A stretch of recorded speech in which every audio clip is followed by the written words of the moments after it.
Good morning, gamers. Real voice. I found a trance set in my YouTube recommendations today, so we're listening to this. It's pretty good so far. I like it. I like it. We might dive deeper into this. Had an actual reason to be late for stream today. I had a meeting. Do you like Caspian? Yes. I haven't listened to them in a while, but I think I listened to 2 albums of theirs and I like them.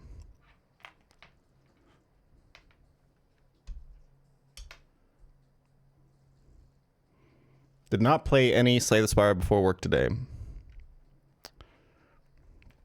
Also died in Act 3 on an Ascension 10 run yesterday. Just had too much garbage in the deck, you know how it goes. And I did also continue watching Season 7 of Survivor. Pretty good. Nothing too exciting, though. What can you even say about that season except for exactly that Rupert is the GOAT? And it's noticeable that the 2000s reality shows were still more obsessed with making contestants eat disgusting things. I kind of luckily think that we kind of went away from that in the 2010s. I don't find that enjoyable whatsoever to watch. Who's your favorite in Slay the Spire 2? I don't know. I completed 1 run with every class, and then I'm just climbing Ascensions until Ascension 10 with each character. So I've played Ascension 0 with all of them for a winning run once, and then I completed 10 with Ironclad, and I'm now doing 10 with Silent. So I think it's still too early to say. But between the Silent and Ironclad, I think I like Ironclad more. Seems like there's more things to branch into versus the Silent. You just kind of draft your like staple good cards and you're just kind of looking for those.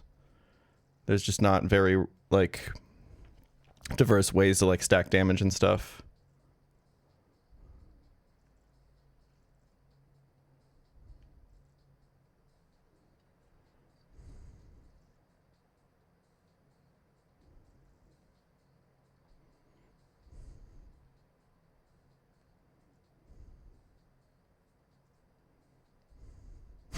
Thank you for the gift to Throbbing Cock.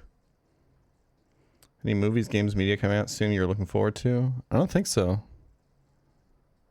There's like no running shows right now that I'm looking forward to the next season of, I think. Did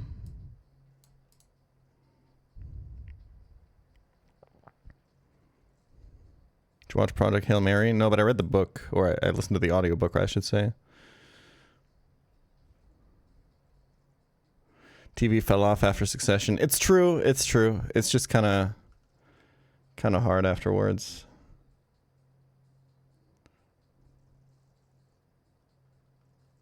Oh, wait, The Pit. True. I still got to watch season 2 of The Pit. I still got to binge that with my girlfriend. We said that we would binge it because the show follows the emergency room in real time, right? So we would binge it in real time as well over the course of a day. Would be the idea.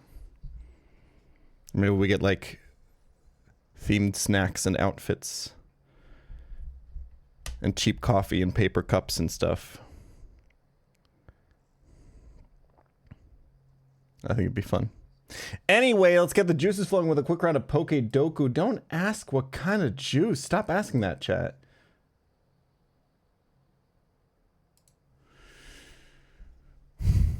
Final Evolution Poison Pokemon. We could go Naga Nadel here. I think that's a good pick. Sure, why not? What is that? What Dragalge Mega looks like? I think I haven't seen that yet. What the fuck?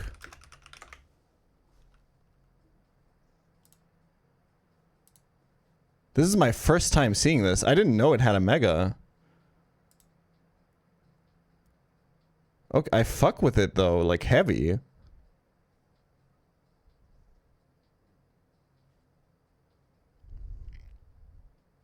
That's a good one. Do you hear about this?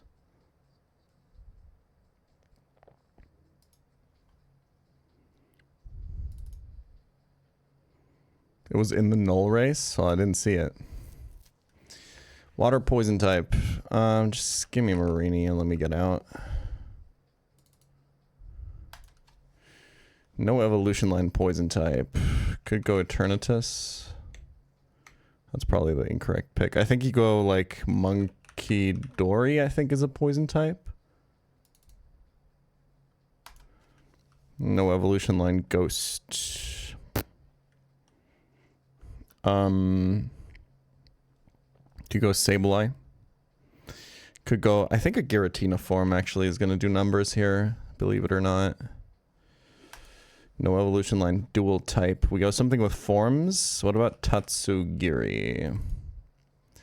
Yeah, water ghost. I think Frillish has forms, right? So final evolution ghost type. This is easy. You go Gourgeist. They really got to remove the extra Gourgeist forms, man. It's such a cheese pick. Because I'm just going to go here again. And it's just going to be the right pick. Dual type water. We go Slowpoke meta. Give me Slowking. Yep, works every time. It's either that or Fossil meta there. 59 out of 36. Excellent round. What's my biggest delta? Ooh, Naganadel. Dude, Slowbro meta. It works every time! If ever there's a Slowpoke, Slowbro, Slowking available in any place of the grid, in any Pokedoku ever, you should always pick it. It's always going to be top 2. Vascular Legion, huh? Yeah, sure. Necrozma. Yeah. I never get that one. Kyurem White. Okay, sure. Metacryptic, I heard it's demon today. Par 3, 8-letter word. Guy, extremely forgetful. In recut version, that sounds like an anagram or something, of version of Memento. Okay, excellent surface, making me think of the Christopher Nolan film. So Guy extremely could be GY, and then forgetful in recut version. Does that mean cut R and E? So that would give us get full. That's not enough. That's too many letters.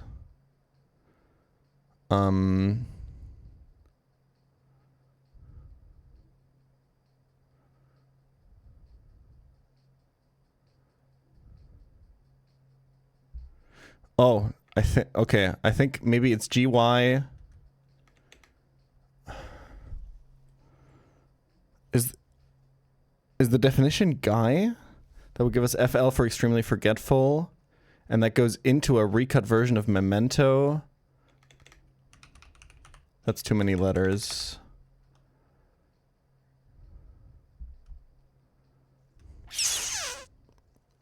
How do we get the correct amount of letters here? Extremely is going to be 2 letters, so how do we get 6? In recut version. Cutting RE out of version would give us FVSION, but... Guy. I think it's GY. Extremely forgetful.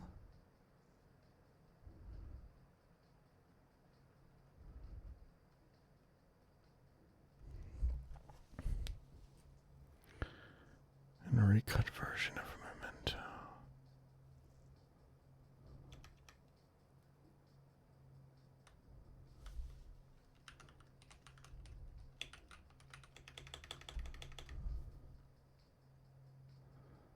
Memento. Guy extremely in forgetful.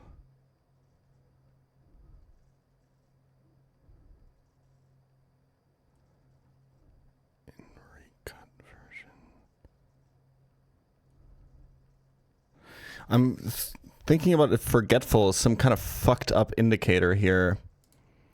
Where it's like forget and it's full of... Because that's 6 letters. Forgery or something like that?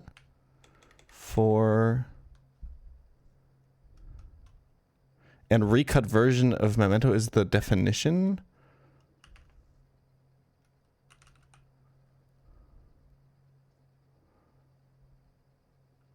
I think I'm onto something here, no?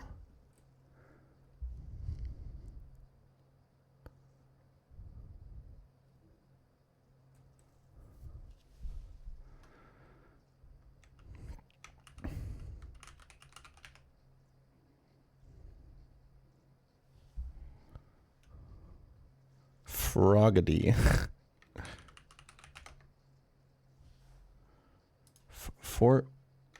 Forger.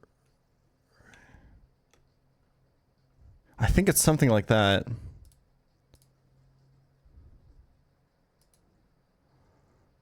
Right?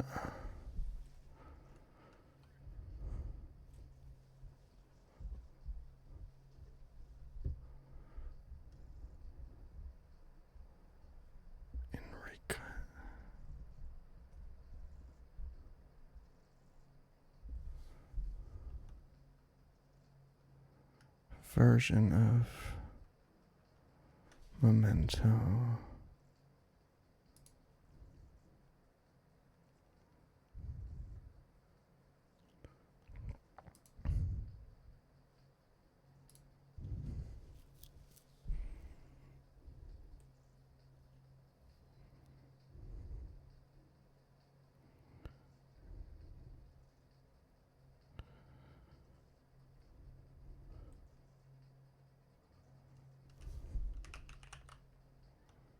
Recut.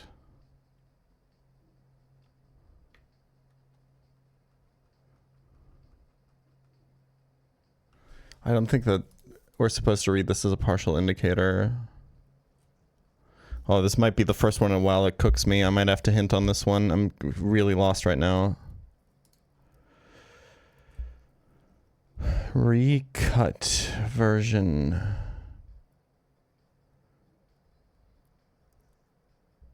Of memento.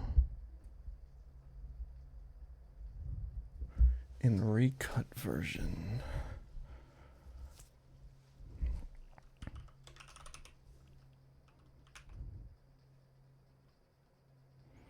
Memento.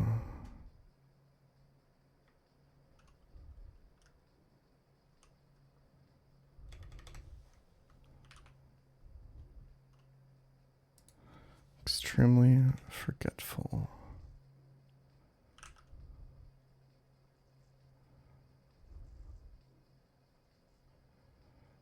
What would be a recut version of memento?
I'm just looking at letters and seeing if I can think of a word that would be defined by memento. Now, I don't think the definition is guy.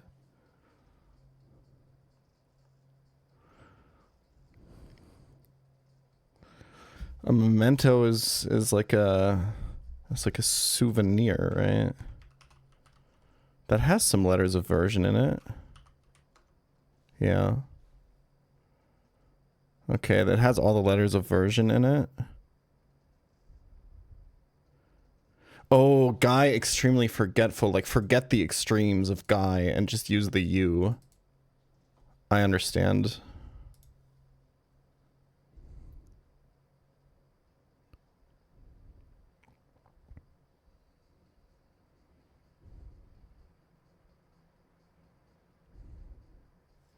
Yeah, I think recut is the anagram indicator here. And it's saying put the U, so forget the extremes of the word guy. So just the letter U and put that in a recut of version, an anagram. And that gives you souvenir, which is a memento.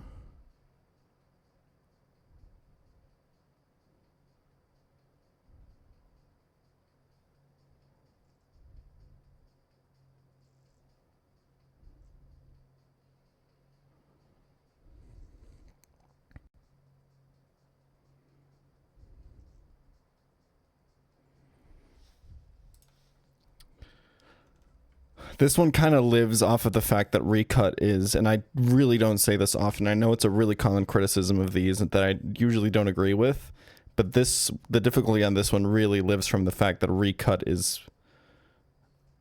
an anagram indicator here. Well, it kind of, I guess I kind of considered it for a while, right? But the problem was I couldn't get the right amount of letters. Like when I suspect that a clue is an anagram, I try to gather letters until I have the correct amount is usually my process, and I just couldn't get there because I couldn't figure this part out. Thank you for the gift subs.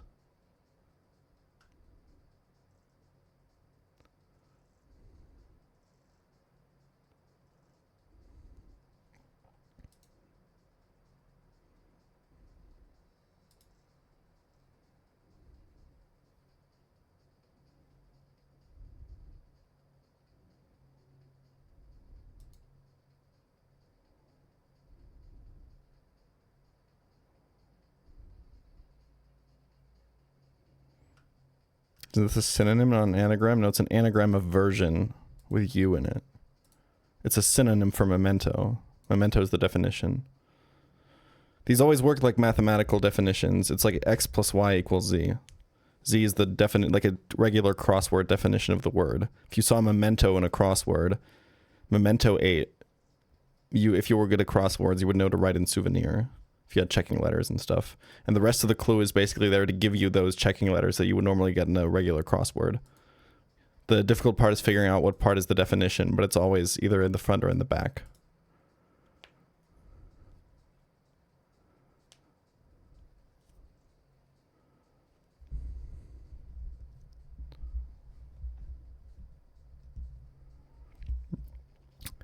These should always be constructed in a way where every part is important to the clue. There should never be superfluous words.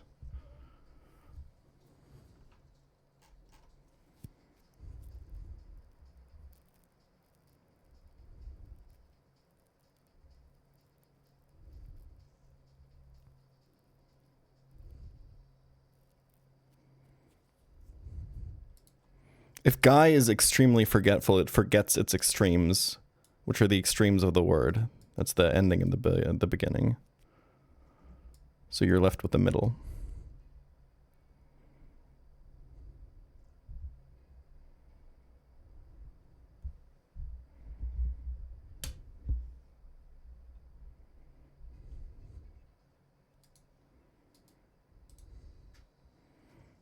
Damn, you're smart. No, I've just been doing these every day for like 2 years.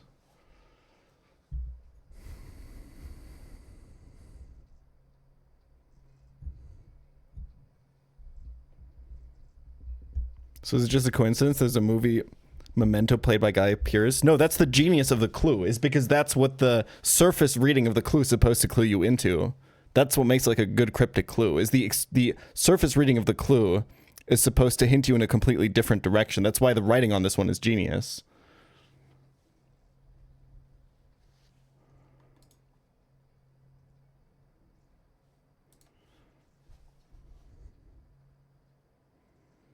The first thing that you learn about these is to never trust the surface reading. The surface reading almost never has anything to do with the actual answer.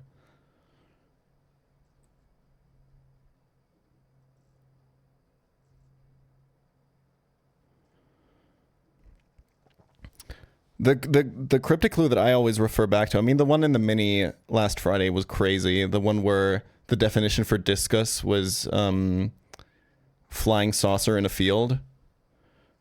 The one that always comes back to mind, I don't ever remember the full clue, but the one where the definition in the clue was base section and the answer was gills. That one was ridiculously cool. I'm a sucker for ones that just have really good out there definitions.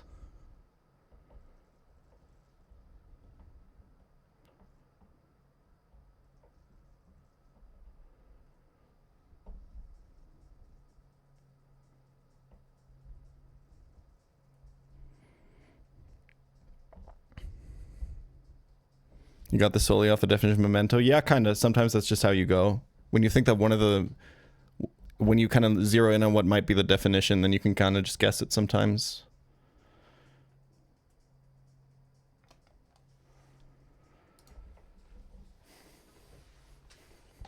There's probably others that I'm forgetting. There's like some... Oh, fuck, there was one... I think a lot of the people that are really into the cryptics, some people really, really like good anagram clues. Like there was one in the championship, in like the world championship final puzzle where the clue was like an andlet and it had like a crazy good anagram for fianchetto in it. Nobody knows what I'm talking about here, but from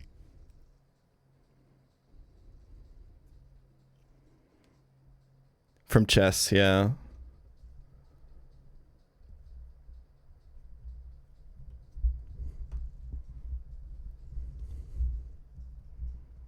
They have tournaments for this shit? Yeah. I think there was one that I saw in the Times cryptic that was like... I don't like the like crazy anagrams that much. I think I wrote this down somewhere. It was... Oh, the clue was 1 regularly spending years in struggle, 9. And the answer was guerrilla.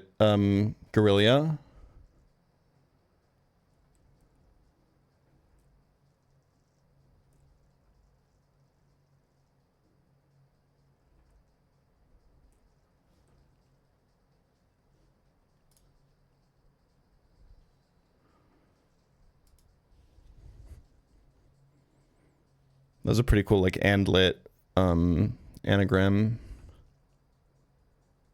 No, I don't play chess. Been subbed long enough to give birth, hell yeah.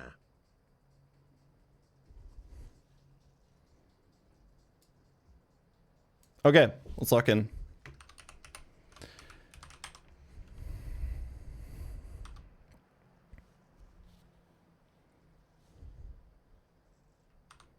I do connections every day, yeah. I just do it off stream. Today was really fucking easy. Okay, we are on Fantina Split with a pretty healthy box. This is on par with best pace ever, but best pace ever last time had Dead Chestnut, which counts as like 5 deaths or something in my opinion. So I would be confident in calling this my best run ever. Male Combi is not as bad as it seems. We can evolve this into Vespiquen once we get to Heart Home and can max out its beauty stat. And then I ended up losing Nomu on the fight that on the next fight that we're about to do. So, if we beat this next fight deathless, it's gonna be best pace ever. Even on a technical side. Let's go and see. This box has some crazy heaters, man. It's got the 0 IV shuckle, but it's still a shuckle. Look at this fucking pelican, man.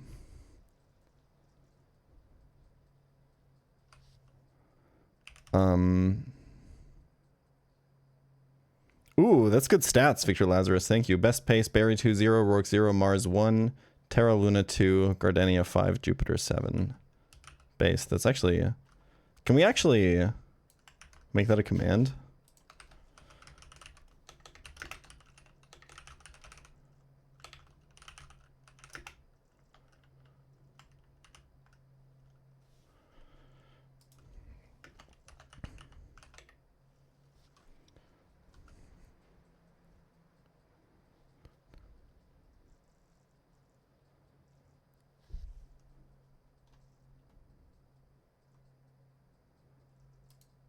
That's best version of every split, yeah. Okay.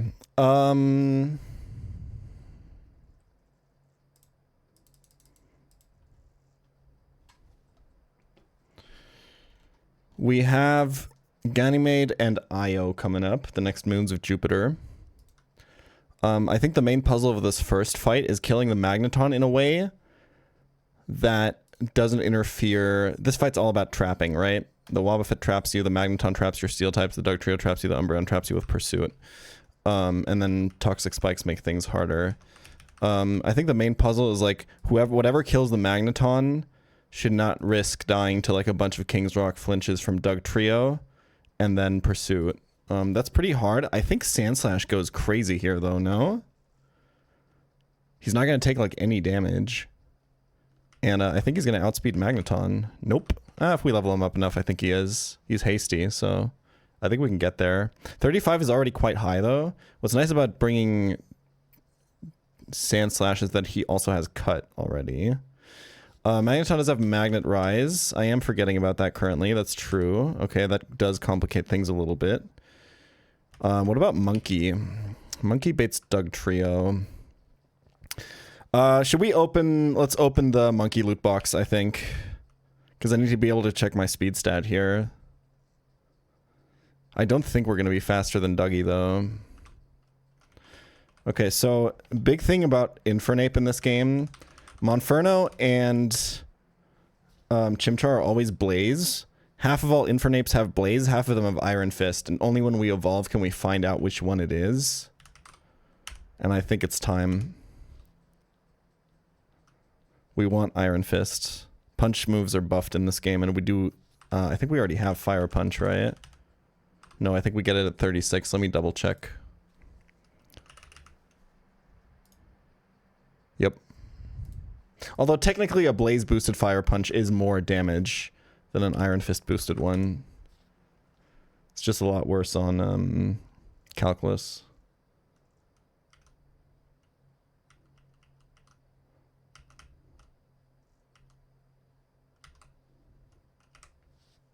And yeah, this monkey is max attack. It's only 31 IV.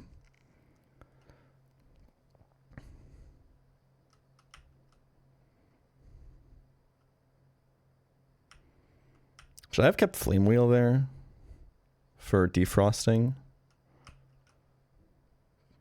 Oh well, I have Helping Hand now. Good luck.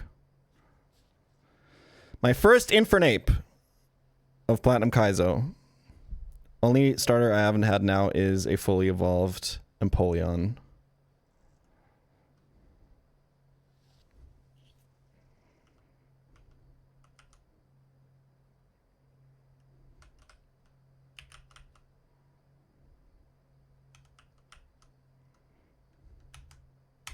Iron Fist. Oh my god, this thing is nuts. This also outspeeds Dugtrio, by the way.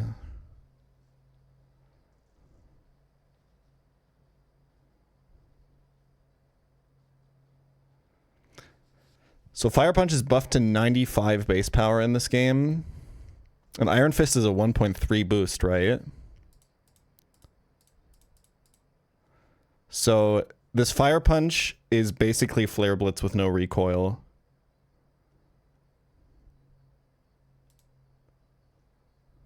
Is it 1.2? It's 1.2. Okay.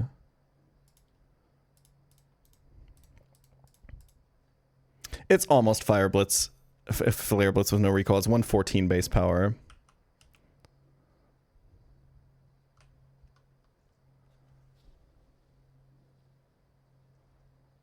Oh, we also have Charcoal, yeah. Holy fuck. We are definitely one-tapping that Dugtrio. Like, honestly, this Ape should make this kind of free, right? Can we lead Ape, actually? It's got... The Beedrill has Sash is the problem. And obviously we don't want to go into Wobbuffet.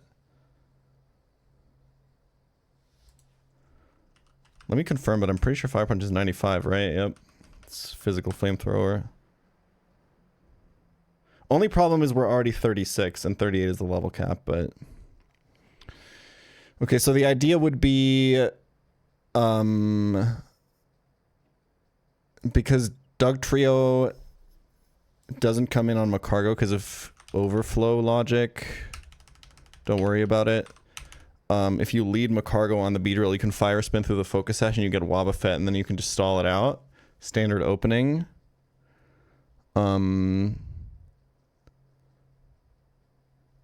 Which then gets you Umbreon. And you can absorb a bunch of status, Will-O-Wisp him, and then do whatever you want. Can we just absorb Confuse Ray and Yawn from the Umbreon, burn it, switch to Monkey, and sweep? It's a lot of XP, but...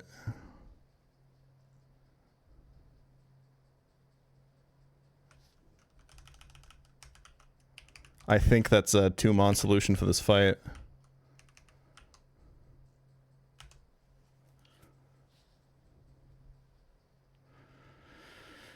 Okay.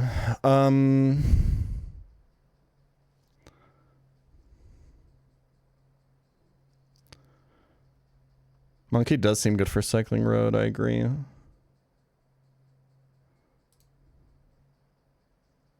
Is Fire Punch neutral more damage than Brick Break? Super effective? No way, right?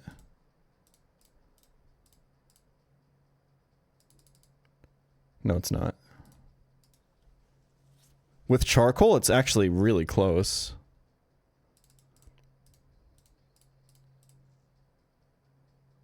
Like, really close.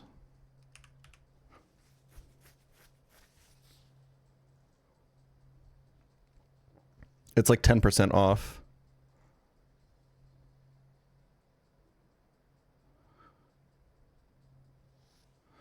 Okay. Okay, and then on the Ariados, the problem is it's got Quick Claw. So you maybe don't want to lead Monkey.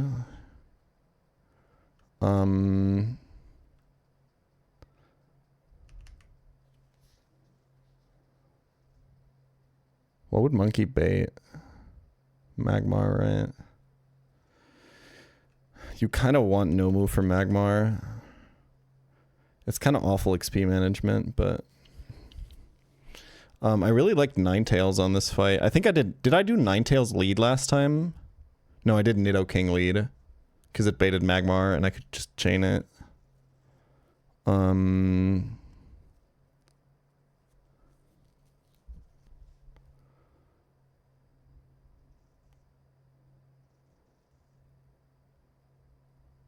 Who wants to go up against this Ariados?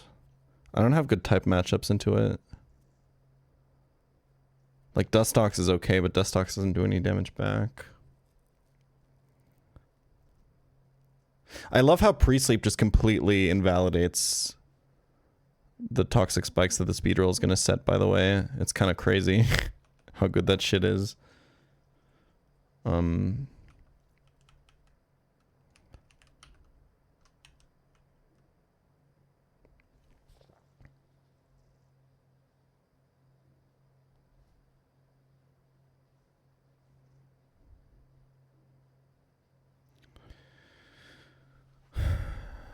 If I did lead... If I lead Ninetales, I can chain the Shelgon, right? Are we going triple fire? Are we going quadruple fire type here? Maybe. I think finding an answer for this Haunter is always pretty difficult. If we can get Lopunny into it, it works, but we don't want to switch into Focus Blast. I don't have a pivot for it.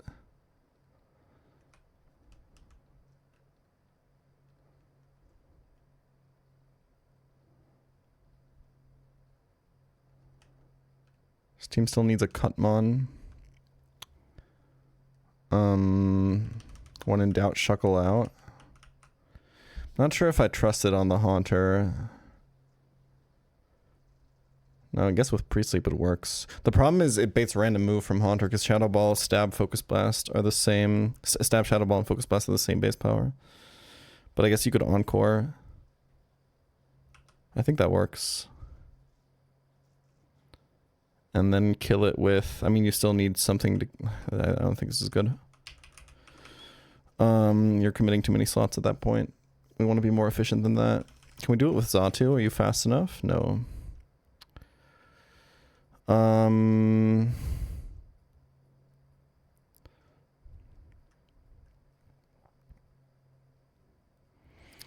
Fighting Ghost is just too good coverage.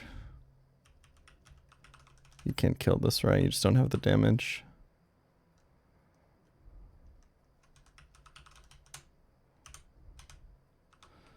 You're a bit too slow.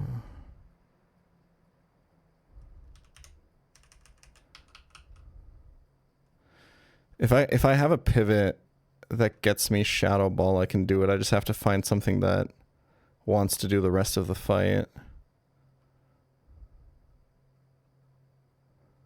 I don't know who that is.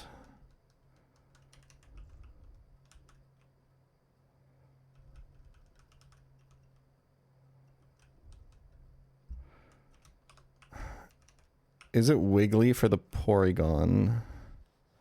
It's not a Focus Blast pivot though. I think it's like Wiggly for Porygon, Nomu for Magmar. We can be pretty slot efficient here actually. But we don't have room for the pivot. And I don't think that Wigglytuff is the play. For taking out the Haunter. Because I don't think Copycat Shadow Ball is going to kill. We could stay in on Haunter. We're pretty fast, right? This is a fast Ninetales.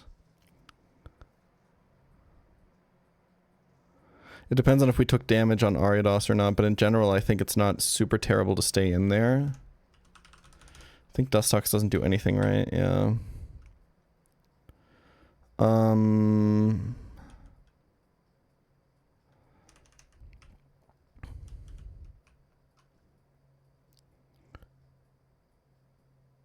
Do I have anyone that resists Focus Blast and can kill after a Ninetales Flamethrower? Maybe Pelipper? With Unburden? Baiting Magmar, giving me an easy Nomu switch. I mean, it's alright. Like...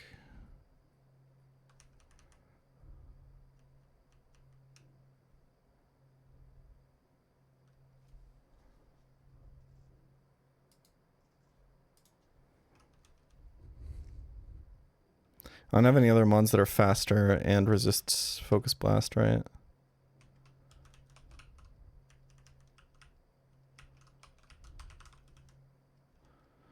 The problem is I can't pre-sleep and get Unburdened to trigger.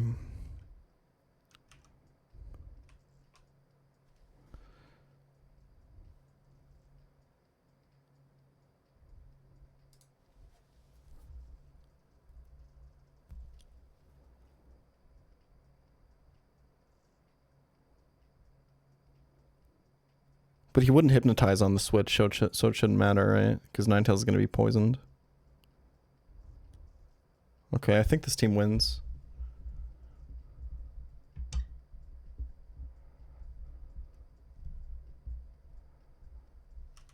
Quad fire type is kind of crazy, huh?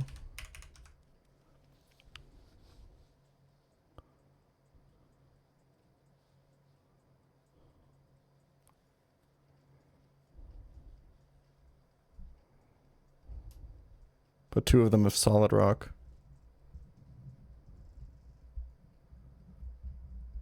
And the only super effective types are Ground, which are not 4x on anyone, and Rock, which two of them resist. I think this is fine.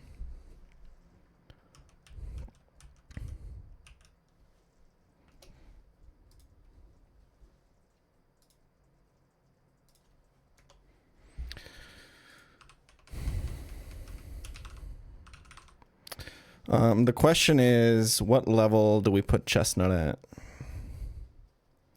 We can give Pelipper the XP share on the first fight.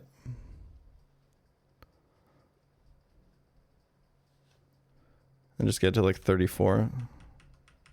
We want to use Chestnut a lot on the cycling road, I think.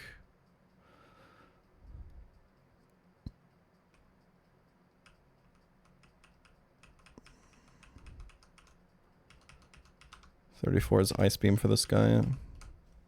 I think that's his highest damage move against Haunter.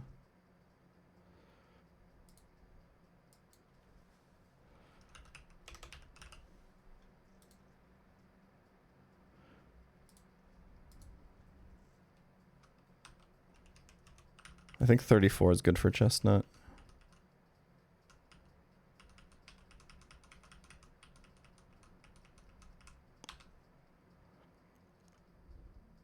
We go XP share on the first fight, and then we go... we can go 35 here and then 36 on the other fight. I think Pelipper's not going to get used that much.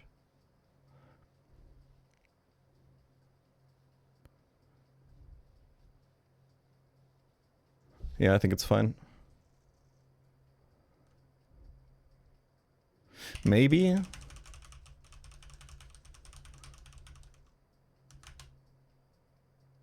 Okay, we want to pre-freeze Pelipper so we can use Unburden. I'm running out of Aspir Berries, I guess. Can only do that so many times. But I can't really think of another solution for Haunter. Oh wait, it's random move into Ninetales, I'm now realizing. I think that's still fine with the plan. Let me just think of some alternatives then.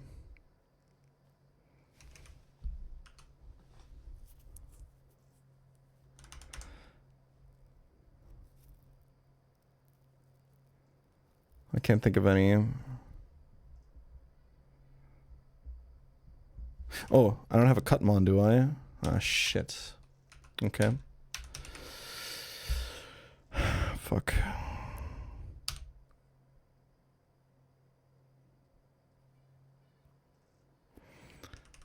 I really don't want to teach Cut to Monkey, but I think he doesn't get any other moves. We could teach him like Grass Knot TM or something, right?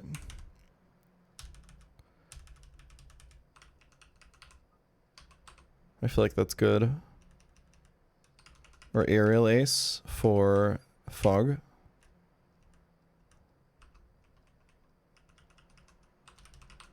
I've already taught 2 Pokemon Cut is the problem. Okay, be so for real with me. Do you guys think... this has massive special defense. Do you guys think Lopunny tanks a Focus Blast here? Non-crit.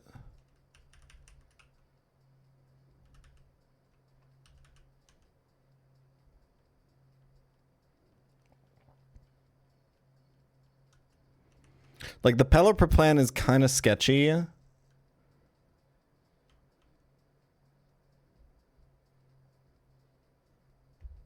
it also,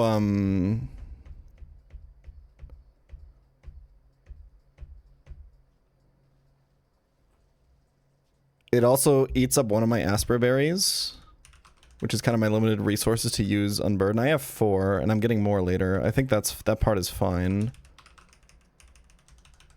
Gallade tanks one, but it's too slow, and it could be it's random move, Shadow Ball or Focus Blast. Let's think of a different opening, maybe.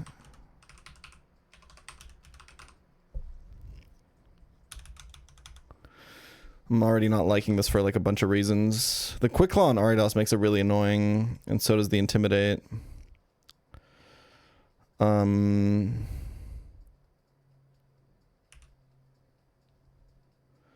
How do you pre-sleep? I'm planning Terra Luna. Terra Luna heals you. Don't pre-sleep for that fight.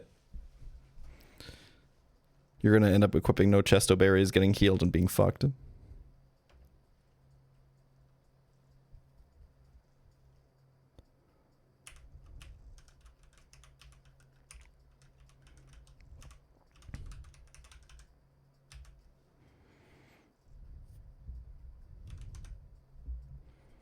How does like Sandslash lead play?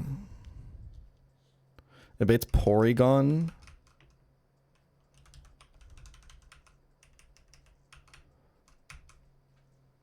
Tracing Rough Skin. That's not amazing. Baiting Blizzard.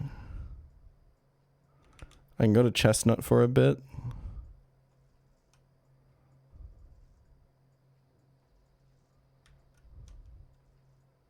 And then kill it with Ape or something.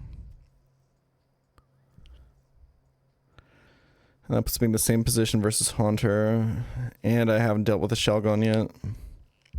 Ninetales lead is just so efficient.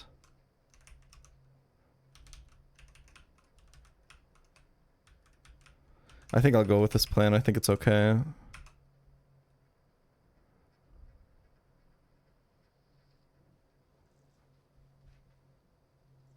No, berries trigger instantly in Gen 4. Gen 3 is end of turn.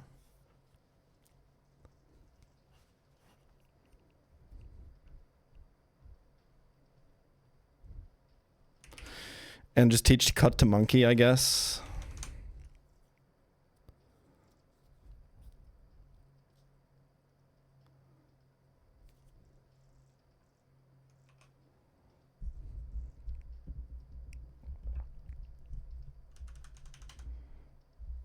We could use Gallade for Porygon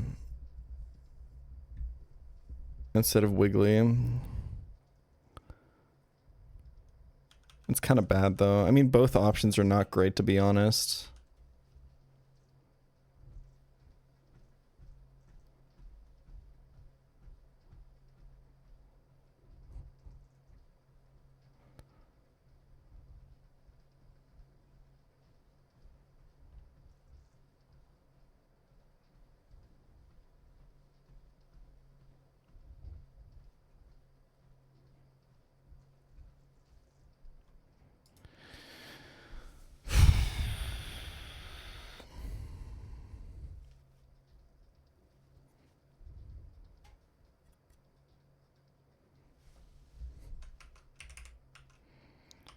What if we did like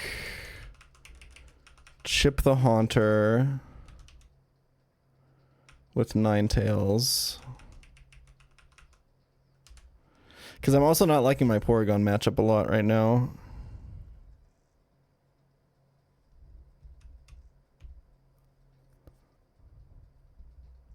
Like if there was a way for me to actually secure this Haunter kill with Wigglytuff, I could have it out against Porygon. That would be so much cleaner. Like if I can get the guaranteed Shadow Ball out of Haunter. But the problem is you're like... Dustox would do it, right?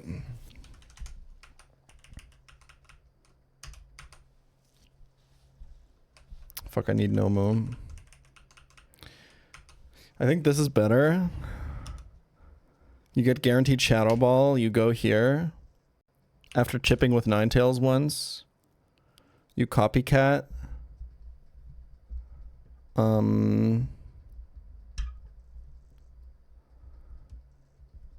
get into Porygon and you got your desired matchup with full HP. I think it's always teach monkey cut, I'm not gonna lie. I think it's fine. I have 3 Pokemon I talk cut to now, but what are you gonna do?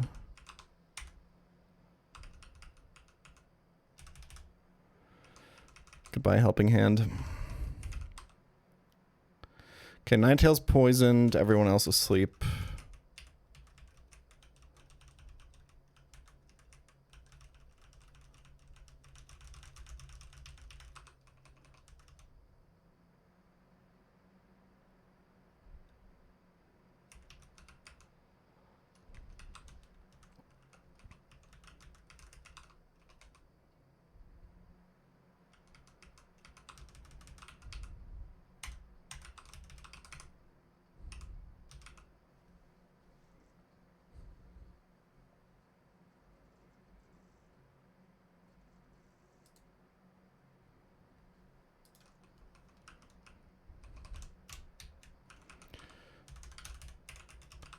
Who's XP sharing on this first fight?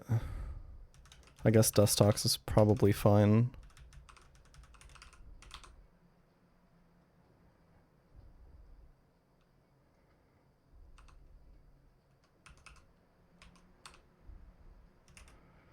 What do I give Nomu for this fight? You're always charcoal.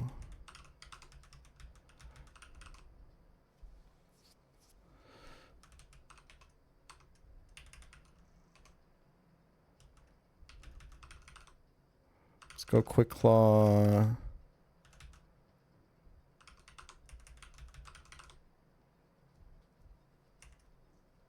Holy fuck. This mix is really good.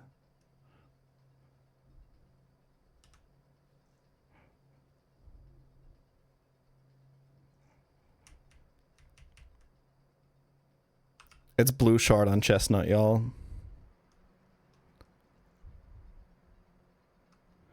I guess Quick Claw is technically optimal.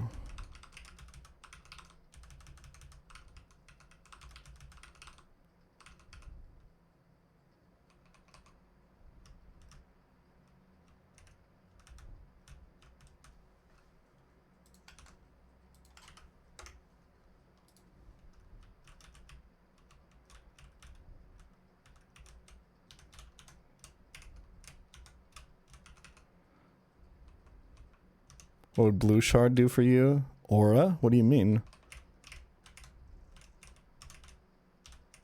I felt like it was pretty clear.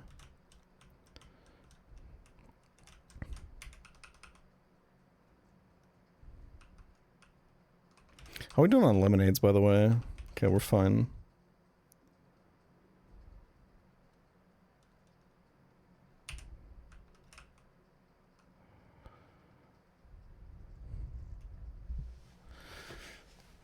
Okay. Oh, Nomu doesn't have an item yet?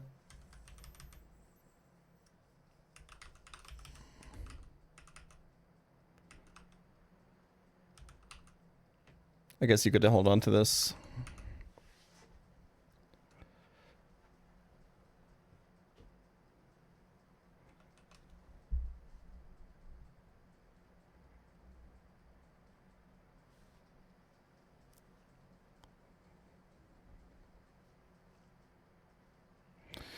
So you didn't like pre-sleep? What changed? I want to win, and also they made it like a fully fledged implemented mechanic in the game that has like lore and everything. So I figured, kind of just stupid not to use it at that point.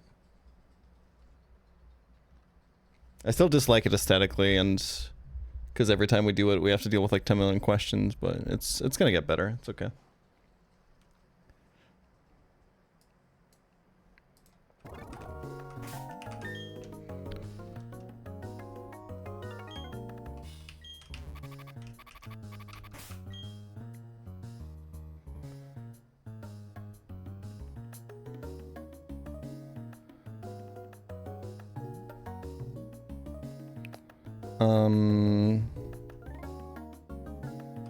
We can do this. Wait, what's the plan on Haunter now? Okay. It's kind of shitty that like Dustox is basically only a pivot here, but I think it's actually like pretty good emergency backup for Porygon. Because Tri-Attack Zap can't activate their added effects on it. And you can like Toxic and Moonlight.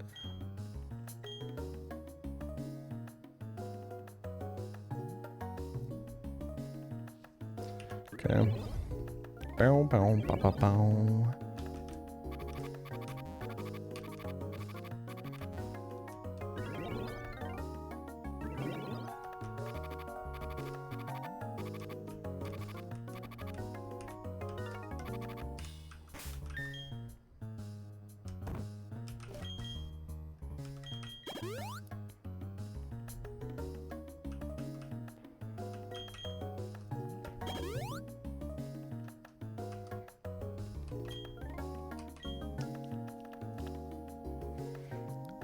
Like, on this fight alone, pre-sleeping is so crazy, because you can basically entirely ignore toxic spikes.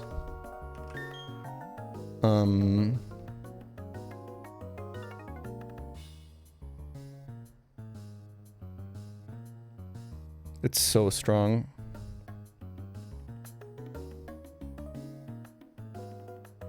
Was everyone so gatekeeping about noobs asking questions? Because I'm always really...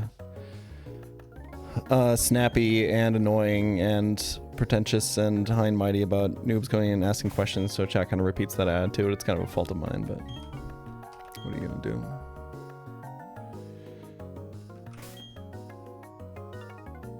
It's because I have to deal with like the same fucking questions every day for like the entire time I'm at work, and I'm an entitled streamer, so I get fed up with it really easily. So I have my own coping mechanisms to deal with it in like a comedic way and turn it into content, which is cool for the viewers that are already established, but like not really cool for the new viewers. So, you know, this is kind of the dynamic.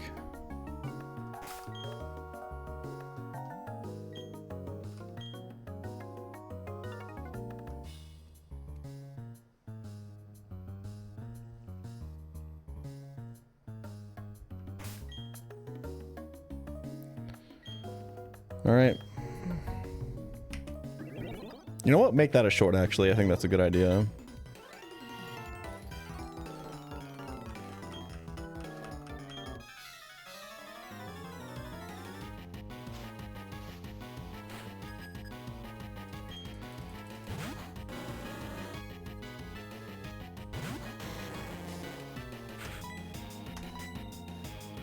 Okay. Fire spin to break focus sesh. This is a standard opening on the Ganymede fight because you're baiting Wobbuffet.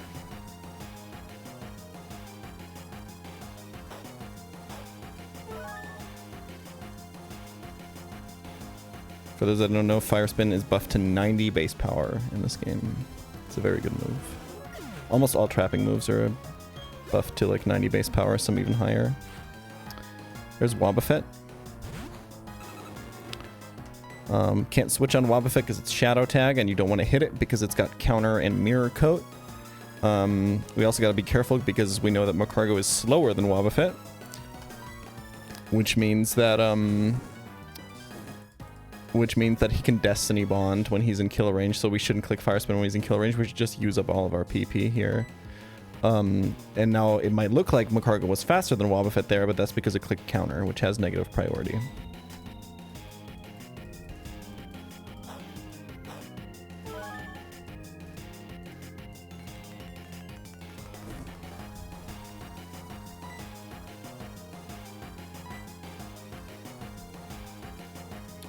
I think I only want to keep like 2 Will-O-Wisp PP for like Porygon. Maybe I need to keep one for Shelgon for a crazy emergency.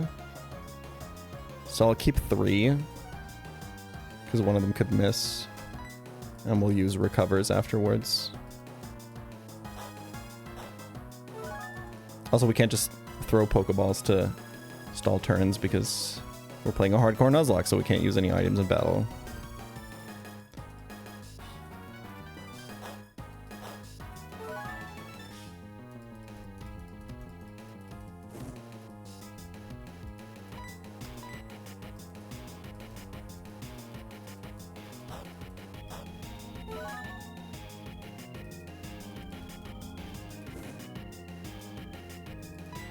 Fast forward. It's okay, man. Your dopamine receptors are gonna be fine.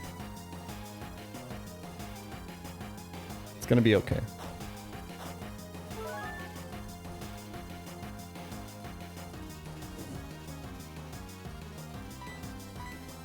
We can take a quick timeout.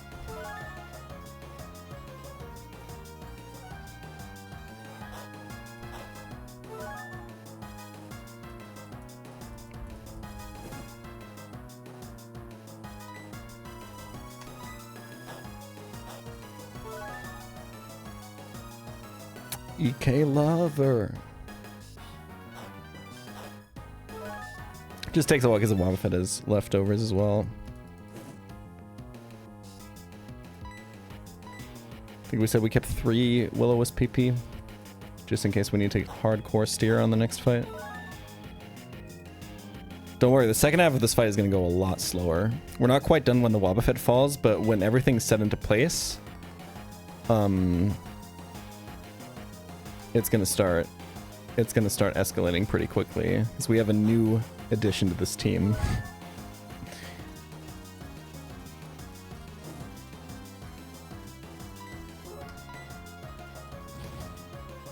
There's the Destiny Bond going first. That's why we don't fire spin there.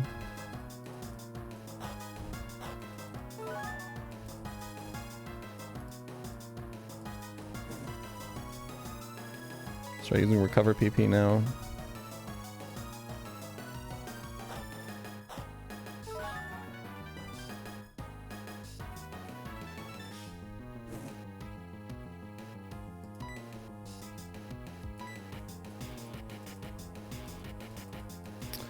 I should have probably saved one more Will-O-Wisp. I forgot that I also have to Will-O-Wisp the Umbreon, but if we're lucky, it's not going to matter.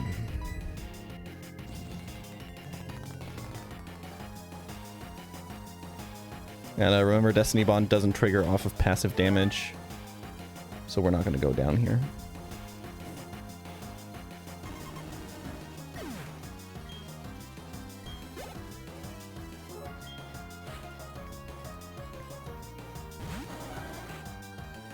I guess it's not necessary to burn this guy.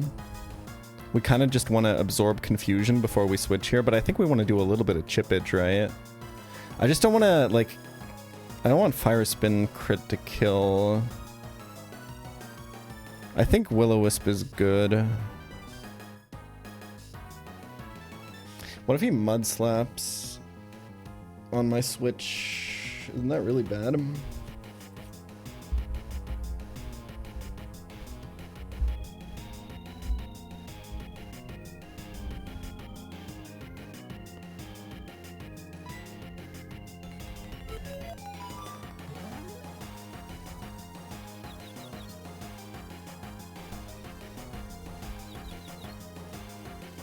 Nice.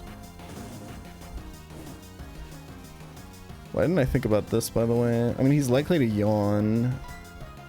What is Mud Slap base power? Mud Slap is, even if it's weaker move, I think it can be used here because of 4x AI, right? But Pursuit is more damage. Although it might not be after burn because Mud Slap is special, right? I don't actually have a pivot for this. I guess Dust Tox would work, right? But the problem is I have to absorb confusion again, and I want to preserve pre-sleep, I think.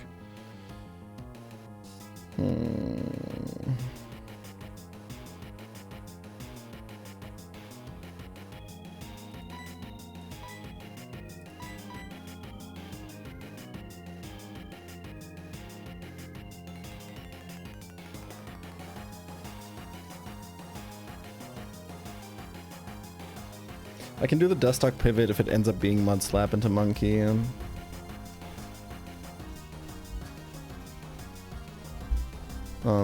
Or I can just go back into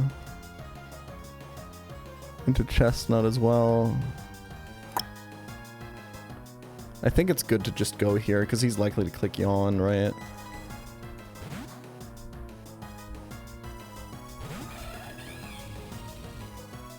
Okay. Like, the chip damage doesn't really matter here. Because he's also burned, so the Pursuit isn't gonna do anything we resist anyway.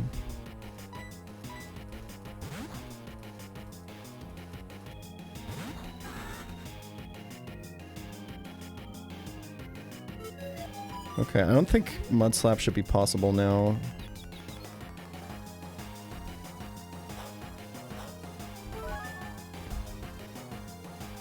Is this enough chippage? I am max attack monkey. I think it's enough chippage. Yep.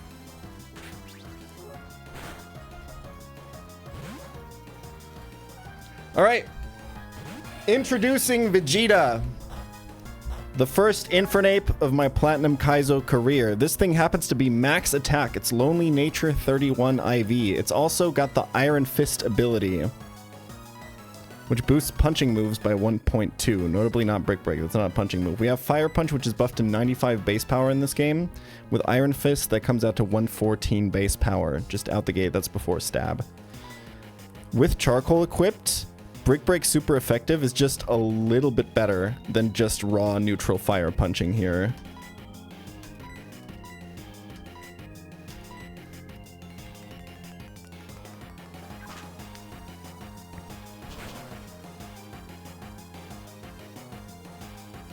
The Shabade and Doug trio, who were faster than, and I'm personally pretty confident that I just fucking kill that.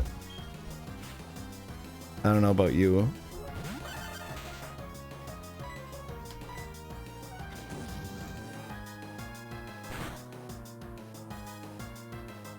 Yep.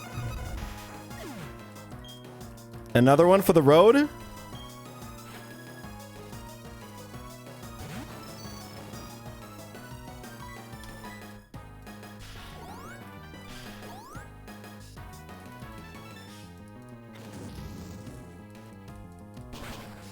Magnet Rise is priority, that's why it was faster.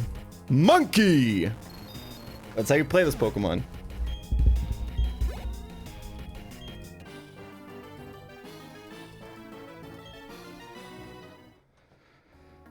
Okay.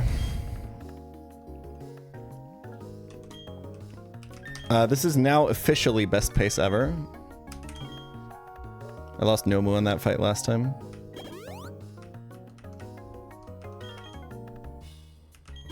Okay, this next fight is a lot more sketchy.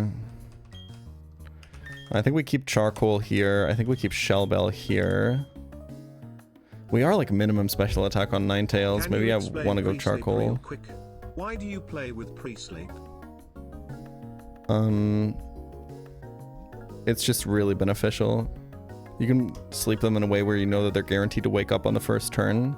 So you don't have to worry about toxic spikes, you don't have to worry about switching into status moves, you don't have to worry about random like Thunder Punch paralysis. And you also know that you will never bait a status move on a switch with a pre-slept Pokemon. It's good for like a ton of reasons.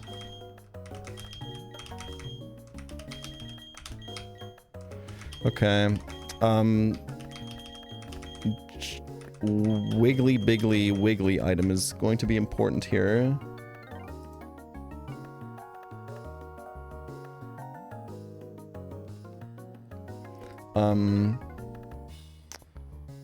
Let's see. So it's gonna be Ninetales' lead to hopefully chain Ariados into Shelgon. I think going Charcoal is better here. We're losing damage on Monkey, but ideally Monkey doesn't even come out here.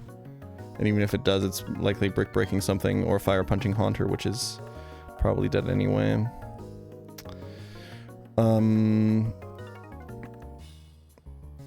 Dustox should be holding.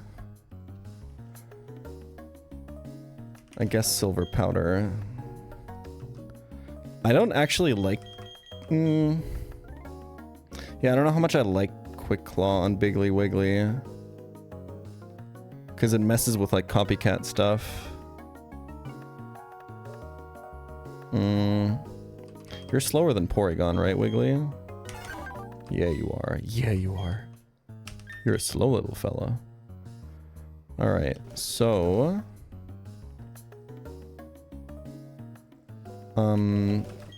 we have to XP share someone. Because we're using two... We kind of don't have to. Because I think the ones that we would want to... We could put it on Dustox, to be honest. He doesn't need an item. Like, it's entirely possible that I just beat the Porygon by spamming Toxic Moonlight, right? I think this is okay. Just diverting XP away from the traded mons, Chestnut and Nomu are traded. So they gain double XP. So they reach the level cap faster, and then diverting XP from them away is important. Also important for Infernape because it's already 36, because we had to evolve at 36 for Fire Punch. Yeah, that does free up the Silver Powder, which doesn't matter. I think it's kind of by default Shell Bell on Wigglytuff. It's kind of bad on Wigglytuff because Wigglytuff has so high base HP. So the little bit that you heal with Shell Bell doesn't super matter. I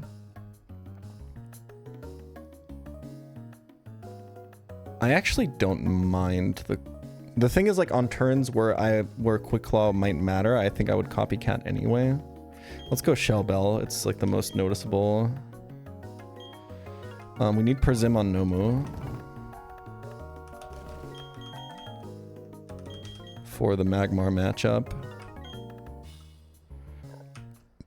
I'm actually just gonna give an Oran Berry, I think, to Monkey. Ideally, it never comes out, but... Or maybe a Cherry? I actually think I should give a Status Berry to Wiggly. because of Tri Attack. Blizzard, it could be Blizzard Freeze, could be Zap Cannon Para, it could be Tri Attack Para. I guess being paralyzed isn't as impactful as being frozen. I don't think I mind being burned that much because I can just copycat his special moves.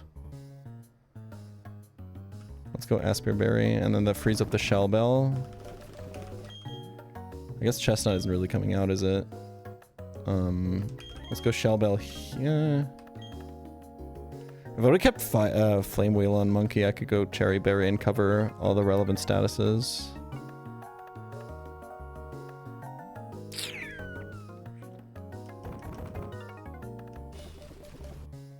We're more likely... I mean, can we ever consistently bait Blizzard? We can't, right? No. Okay, so it shouldn't be Aspear. It should be Cherry. And I guess that just leaves Quick Claw or Shell Bell for Chestnut. I think Quick Claw is more impactful.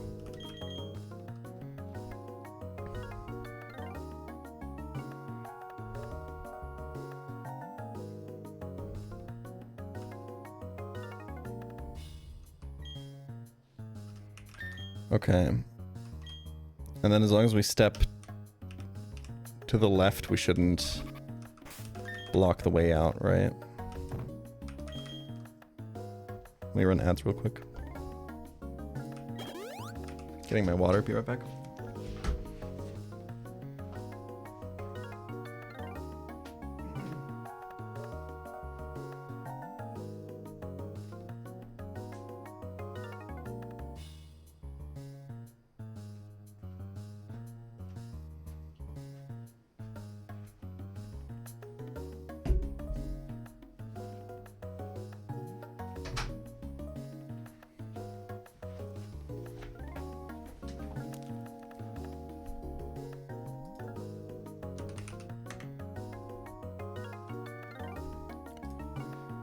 By the way, y'all, if you'd like to get your hands on the pChal Boulder plushie themed after the Run and Bun video, if you'd like to support future videos like that, you can pre-order your pChal Jumbo Boulder plushie. You got 5 days left. 5 days left to pre-order and reach the funding goal. We're already over halfway there. If this gets reached, they'll get made and sent out. If not, you'll get your money back. It's pretty cool.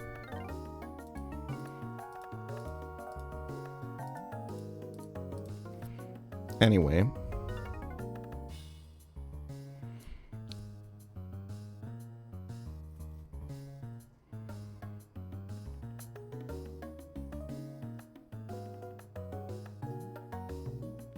I tried getting the funding goal on the overlay, but I couldn't figure it out. There's like a hack solution for it, but I think there's a good solution for it that I can look into. I just haven't had time. God, I have so much fucking to do these days. Fuck me. Oh no. I have so much fun shit to do in my dream job. Woe is me. Okay.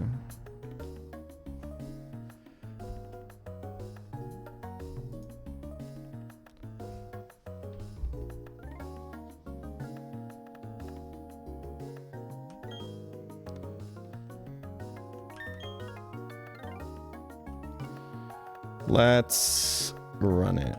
I gave you charcoal, right? Cool.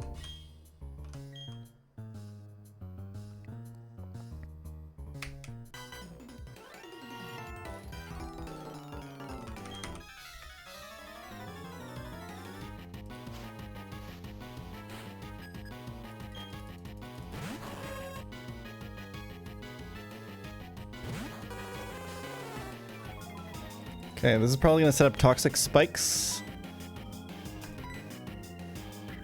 which is a priority move.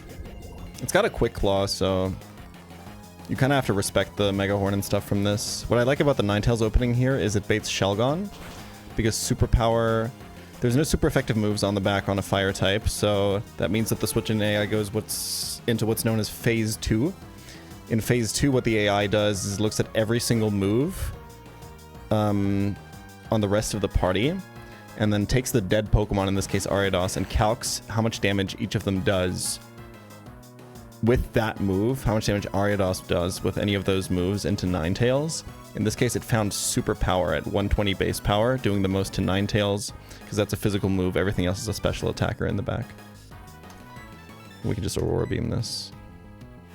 And I think we're faster after a Dragon Dance, so this is like super safe. That's not a 2-hit KO because a minimum special attack. That's a little bit fucking scary, I'm not gonna lie. Okay. Is this a Wisp angle? That's really, really scary. This is gonna do a lot of damage now. And I kind of need HP on Ninetales for my line. Oh, this actually kind of really sucks.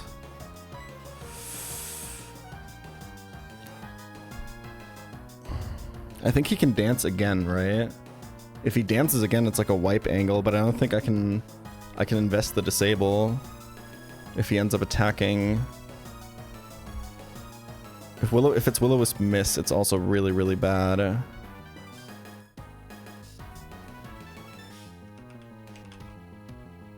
Dragon Dance is 1 PP. Okay. I think then it's attack.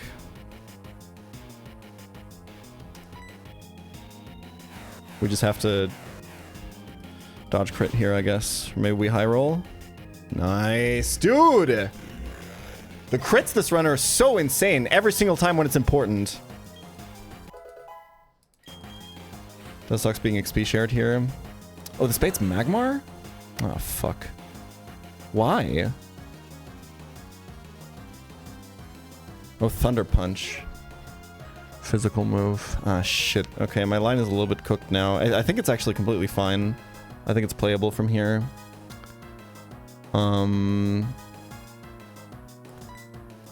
Do I stay in? I have nothing to do this turn except for hit this with like a low damage flamethrower. I kind of want to absorb a Confuse Ray before I go to Nomu to dodge double Confuse Ray. I have a Persim Berry, but there's kind of no good pivot. I could go through Chestnut, I guess. But Toxic Spikes are up. I thought Dustox would come out before. For the other mons, it's no problem because we're pre-slept, but I thought it'd be Haunter first and I could pivot Dustox, but obviously Shelgon saw more damage with Thunder Punch into Ninetales than with Focus Blast here, which is kind of...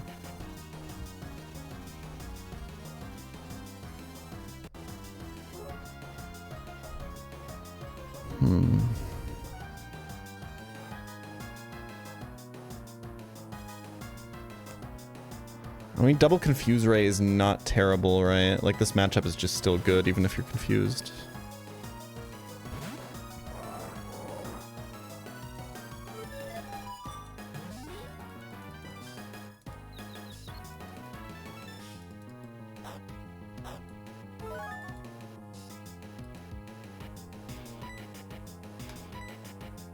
Okay. So this should now bait Haunter. We're exactly in party order. I think I stay in.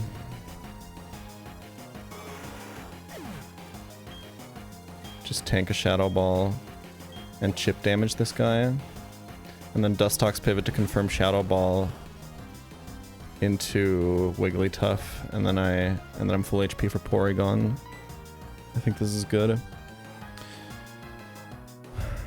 We have to do enough damage such that a Shadow Ball from Wigglytuff will kill this.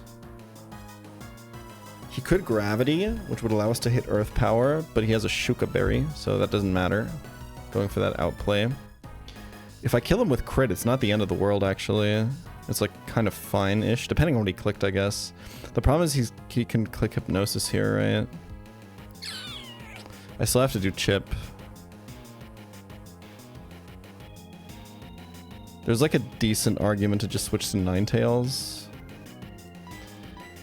What is the AI on Gravity? Like, how likely is he to click that?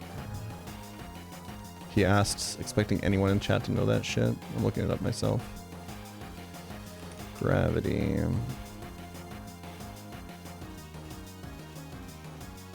It has no... If the user's HP is over 59%, 37.5% chance to score +1.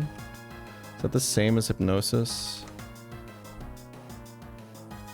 No. Hypnosis doesn't get that. Hypnosis is only for if the Pokemon is Nightmare or Dream Eater.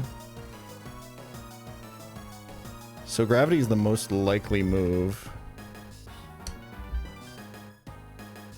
I think it's okay to stay in an attack.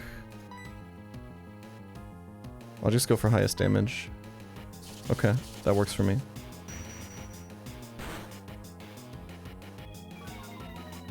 He sees kill now. That's bad. I would want this to be able to be Hypnosis when I switch to Dustox. The problem is it's 50-50 Focus Blast or Shadow Ball.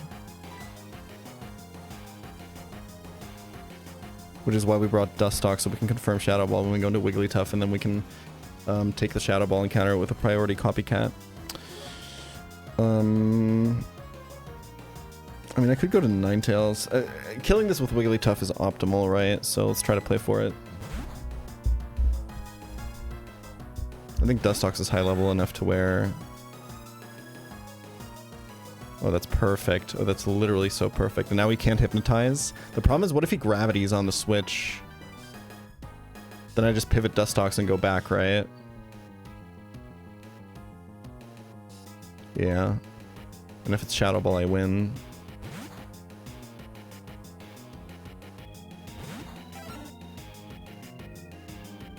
Okay. Gravity grounds all Pokemon, so flying types take neutral damage from ground, and Levitate doesn't work anymore. And also increases the accuracy of like everything to the point where Hypnosis is I think a guaranteed hit move. I think 70% up or something becomes guaranteed hit. So we want to see Shadow Ball there because Copycat is a priority move that we can click here and just kill it.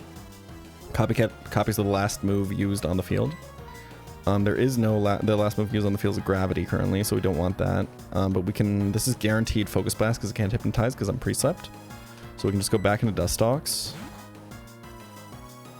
Gravity is changed to last forever in this game, yeah. Which is lore accurate to real Gravity when you think about it. Well, as far as we know. Oh shit, new fear unlocked? Hold on. Okay, so now it's guaranteed Shadow Ball because it's highest damage. Get him, Agent Smith. There's the Shadow Ball. And now we can priority Copycat. Kill this, and now we have full HP Wigglytuff out against the Porygon 2. And this is our designated counter for Porygon 2. So I think it all makes sense. Porygon 2 has Trace, which copies my ability. I believe I'm Aftermath, which is something to be cognizant of here. Wigglytuff has buffed defenses in this game. It's also got Double Edge. We delayed for this. We delayed the evolution until after Gardenia for this. Double Edge is buffed to 140 base power in this game. It's a recoil move, but Wigglytuff has a really high base HP. And the recoil that you do is based on the damage that you do to the enemy Pokemon, right? So if they have low HP, the recoil you do percentage-wise on your HP is actually quite low. I'm not going to click Submission here. It's a 90 base power move. It comes out to 180 plus residual damage. Submission's a trapping move, like Fire Spin in this game. But Stab Double Edge is just more base power. And I think I'd rather just... I guess it's maybe optimal to Submission and then Double Edge, right? I think that's the most damage overall. And it also saves a little bit of recoil. This Porygon 2, by the way, has Tri-Attack, Blizzard, and Zap Cannon. And Gravity is up, so everything's going to hit. He can apply a bunch of statuses to everything, but I think Wigglytuff is bulky enough to deal with it. The problem is if I Submission first and then want to Double Edge, if I want to outspeed the next turn, I want to Copycat my last move used, that would be Submission then, so I wouldn't be able to outspeed and Double Edge if it's a 2-hit KO. So let's just gamble for this being a 2-hit KO. I think it's very clearly going to be one. If it freezes, we have Aspera Berry. If it paralyzes, it's okay as long as we don't get full lead. Burn would be a little bit fucking awkward. A little bit more damage than I thought, but it's okay. I think we just have the kill here, to be honest. Well, that's really close. I think that's... It depends, right? If it's high roll, then low roll could miss the kill here.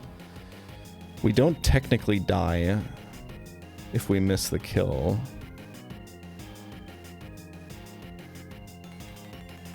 He would have to crit, I think. Because if we low roll, we also take less recoil.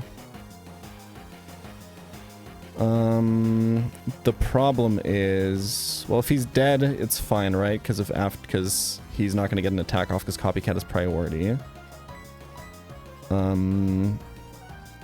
I think that Ninetales can beat this. It's also Magic Guard poison, so it doesn't have to worry about the statuses. I don't think I have to risk this. To me, honestly, it looks super playable.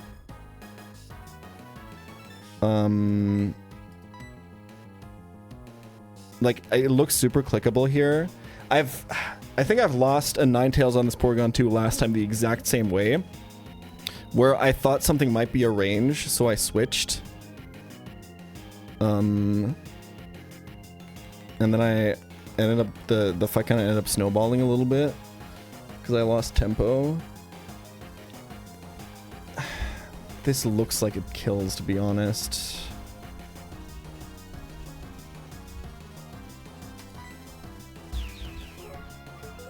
I guess one thing to consider is that Wigglytuff is like the only one in my box that counters Jupiter's Gyarados.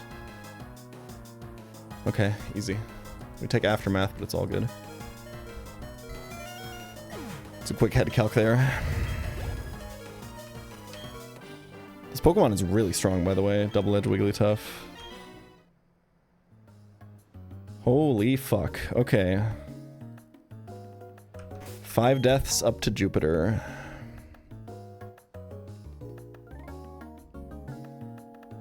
By the way, is the death count in the pacing command right? Was I 8 deaths past Jupiter? Because didn't I lose Nomu on Io, Ninetales on... Oh, sorry. Nomu on Ganymede, Ninetales on Io? Or was Ninetales on Io a different run? No, right? Because I then also lost Pikachu on Jupiter. I think... I don't know. I think it should be 8 deaths past Jupiter, I think. I probably just didn't update the death count or something, but I don't know. Thank you for the gift subs, I really appreciate that.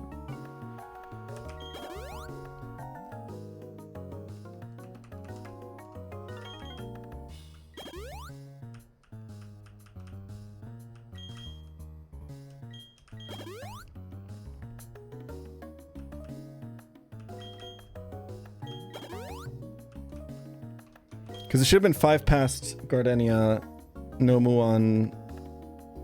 on Ganymede, Ninetales on Io, Pikachu on Jupiter, right?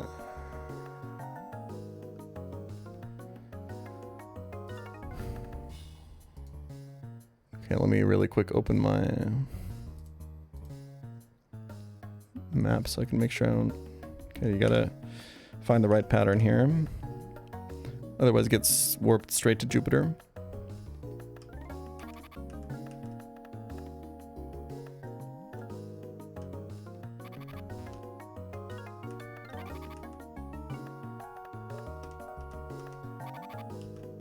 Should be here, right?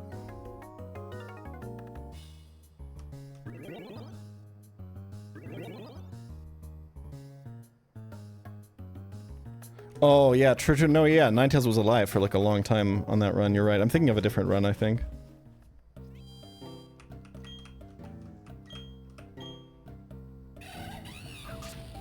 Oh, I'm thinking of the one where I wiped to the cycling road double. Yeah.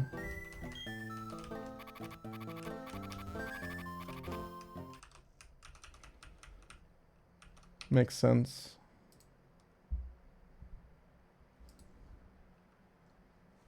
Spoilers.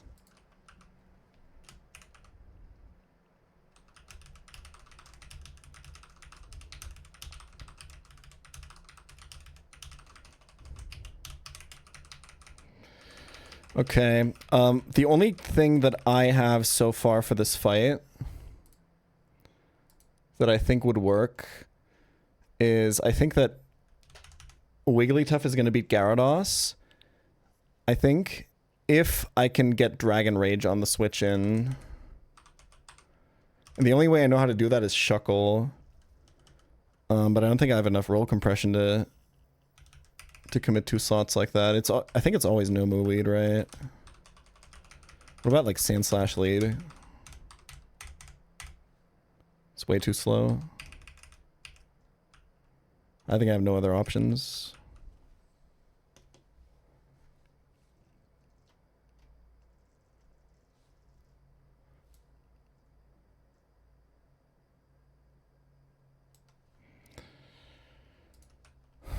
So that gives me waterfall. How would I get this to Dragon Rage? Or can I get Shuckle? I think Shuckle can actually just beat Electrode, right? With Power Swap.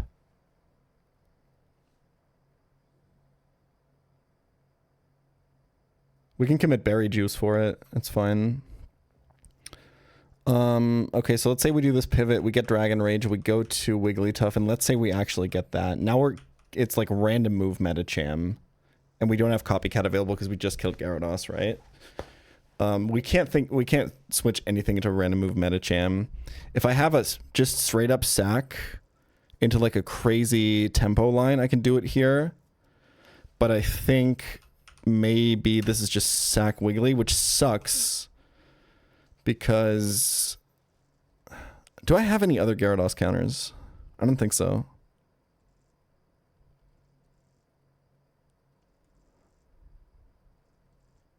Like, I wonder, you could just, like, super gamble, right?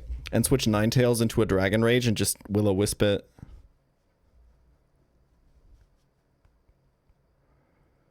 But then you still have to kill it with something else, right? So, I don't know. I don't think that's the play.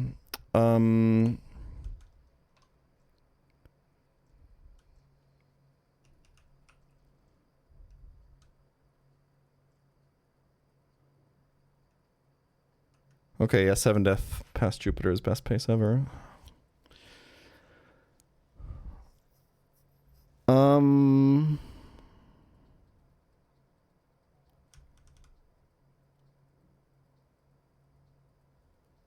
I just have no switch-ins to random move Metacham, right? So it would just have to be Sack Wiggly. It's like, okay, I have 2 more normal types. But I think this is my strongest one. I don't think any of them... I guess you could charm it.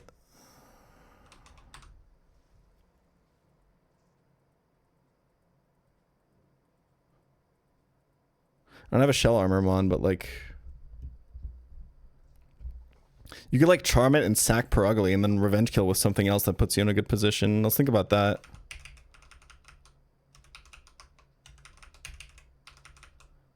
It's white herb. Yeah, you kind of got to take 2 hits.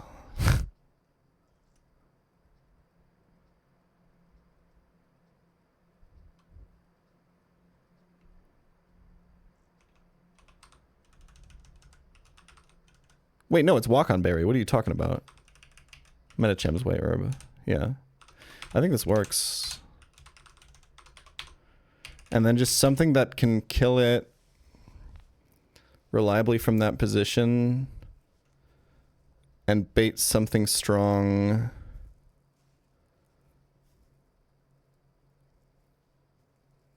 out of bait something beneficial. I mean, who's even faster, right?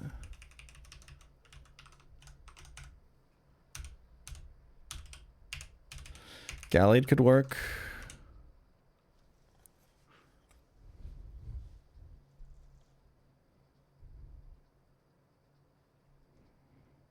Gallade would bait Tangrowth.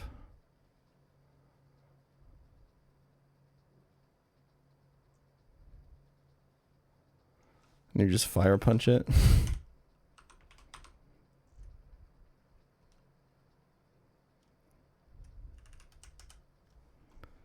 My Crazer can monkey kill this fucking Tangrowth.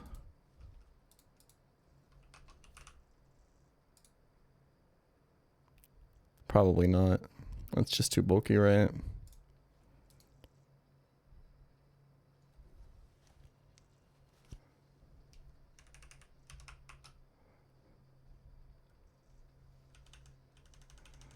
It is brave, which is minus speed, right?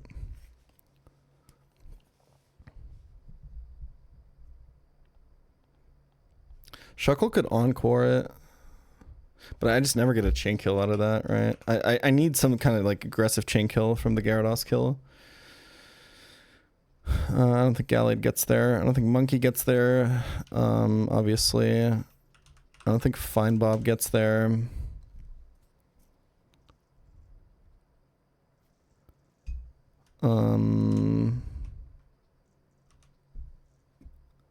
This fight's kind of hard, huh? I do think Xatu is an excellent counter to this Tangrowth. Probably. I don't know if Drill Peck 2 shots, to be honest. I think you just go like Wheezing, right? But then you have to deal with Sleep Powder.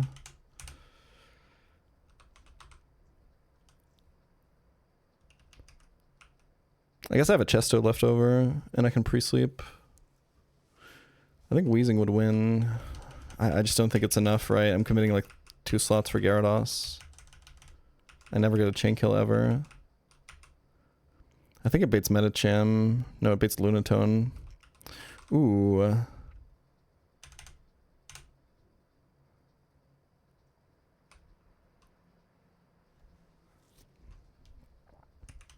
Can I get like a hit off on Lunatone and then just go back here and hit a fatty cross chop? That's roll compression right there. But then we still have to solve for Medicham, right?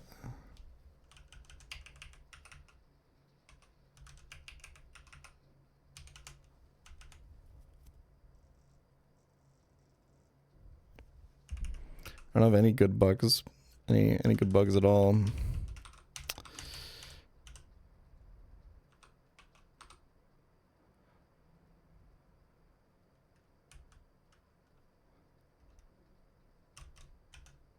Fire Punch is roll. Why would you post a all caps no calc into a no calcing stream, bro?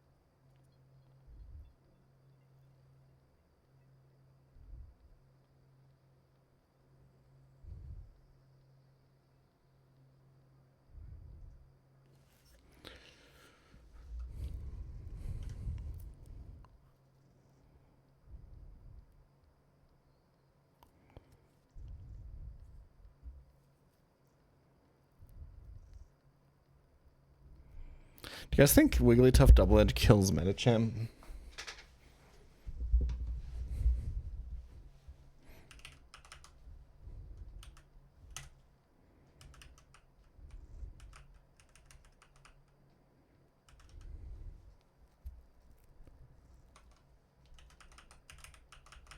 I wonder if we can set up a situation where...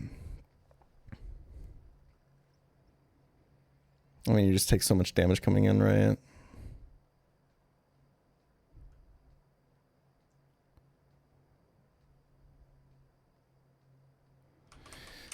This is not it. I just don't have enough tempo. I do think that if we can set up a situation where Wigglytuff kills something with Double Edge, we can chain the Medicham if it's not with Copycat Double Edge, and the only target that's kind of viable for that is Tangrowth.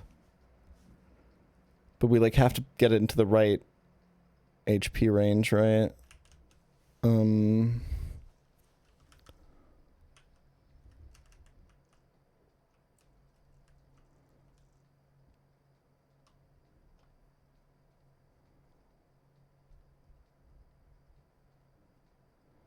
You could pivot through Nomu to get less damage on the switch in, like significantly so. You just like fire punch it like once with Gallade. It's not going to do enough damage, I think.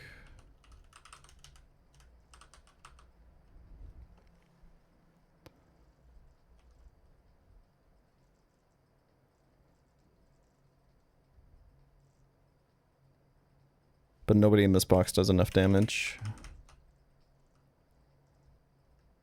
But if I do this, I can't commit the wheezing, right? Because I still need to solve for Lunatone with this setup. What even is the Lunatone solution?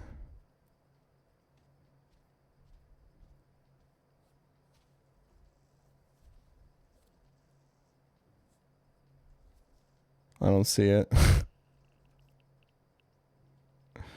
I just don't see it at all.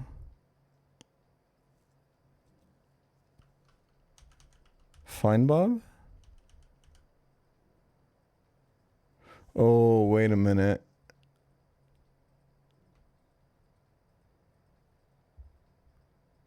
Ooh.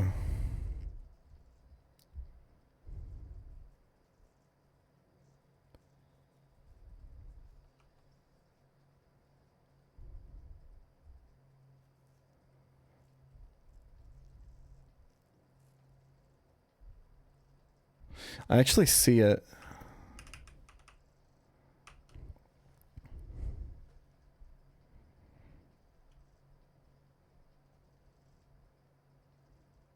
I think we're gonna wipe here, dude. If this line doesn't work out, I think we should just play it safe and sack Wiggly. I don't think I can afford this. But then how do I even beat the Metacham? I think it has to be through like Xatu.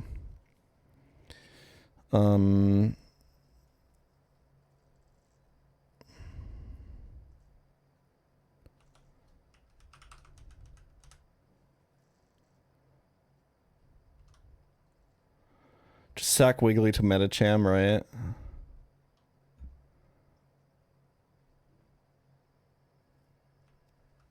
And then I can revenge with Xatu. Get Lunatone, no Psychic. And we can try to set up the Plume Bob kill. I think this team is way better at dealing with this. And then you have... Yeah. Fine Bob and Plume Bob got this, I think. I think this is the team. This seems so much safer. It sacks Wiggly, but this is way less likely to wipe, I think. The theme of the run is villains. You can fraud this. Believe. There is a... If Gyarados flinches me, it's just over. Me when I play fucking DPP OU. If Gyarados flinches me, I think I just lose, right?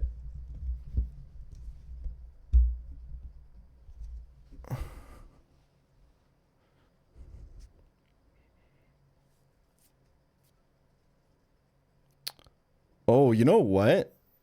Yeah, Rage Candy Bar on Wiggly, I think is the answer. I totally see it, actually.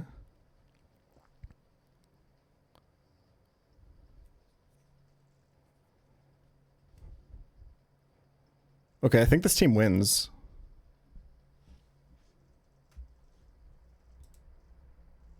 I'll commit the Rage Candy Bar for sure, fuck it.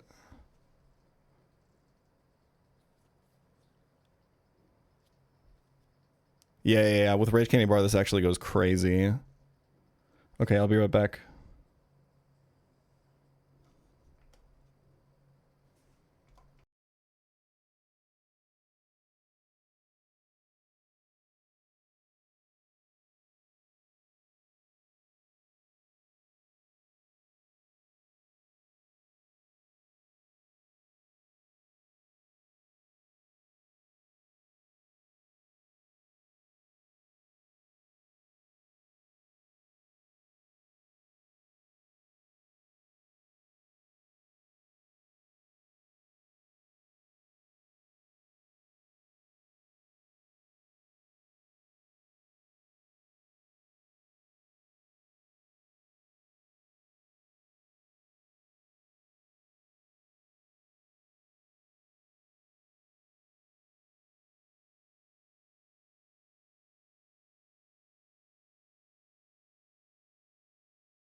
I realized that this line is not going to work for the Jupiter fight. Can anyone in chat tell me why?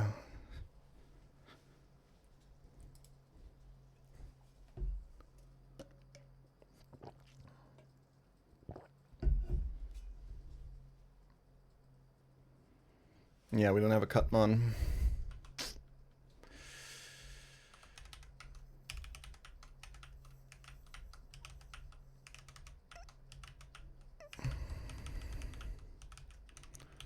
We have to choose one of these mons.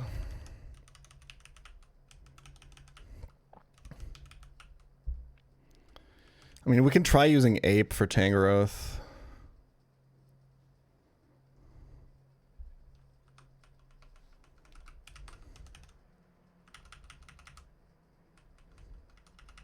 But it's not good.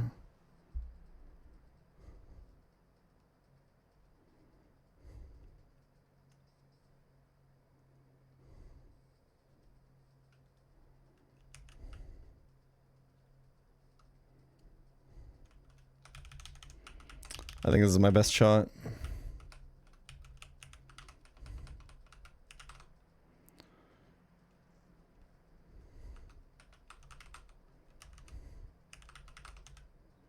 We need 36 on Shuckle for power swap.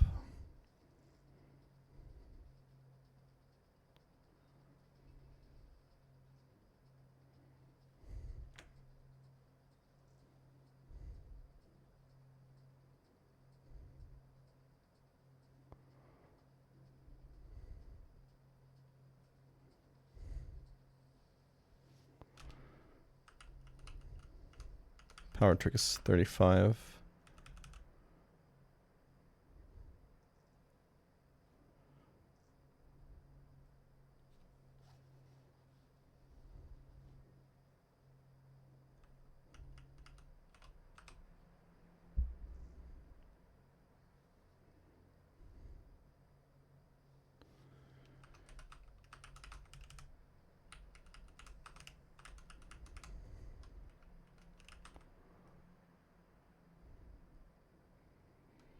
Yeah, good enough, I think.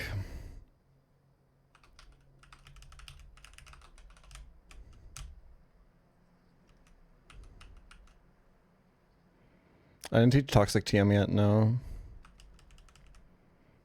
Not really relevant for this fight, though.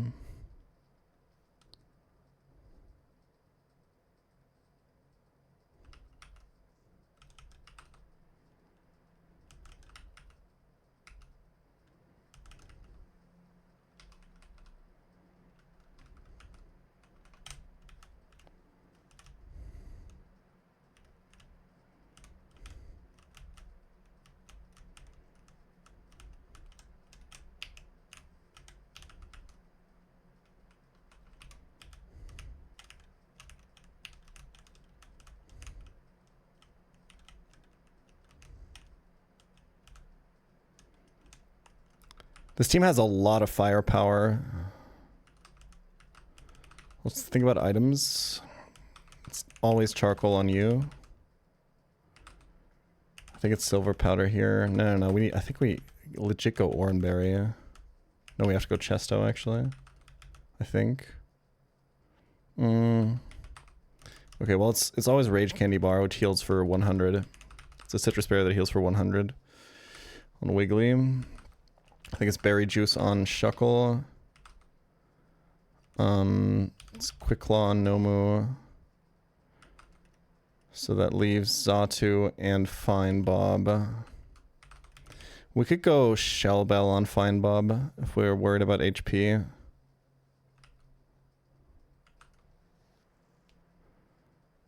And then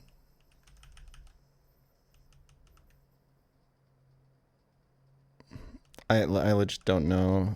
We could go Oranberry on Xatu, I guess. I don't really know what else is even good here. Like, we could go Focus Band. I think Oranberry is better on average.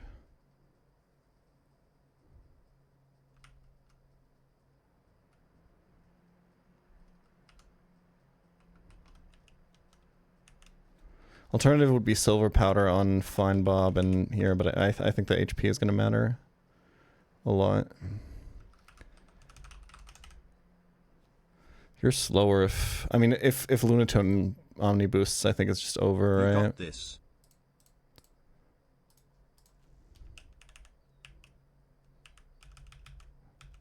Ape is faster.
I should at some point just write down what the correct tile is here.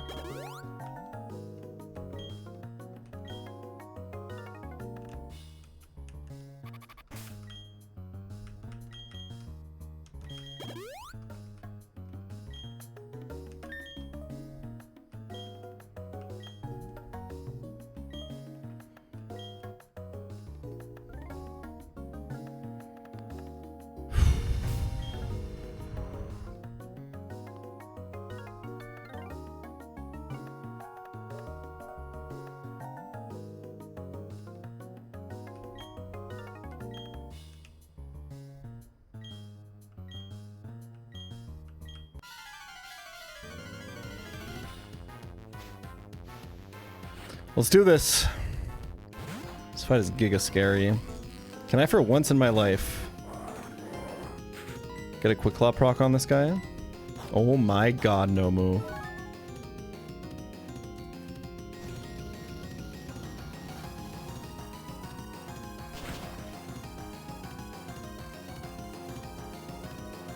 You're a legend, bro.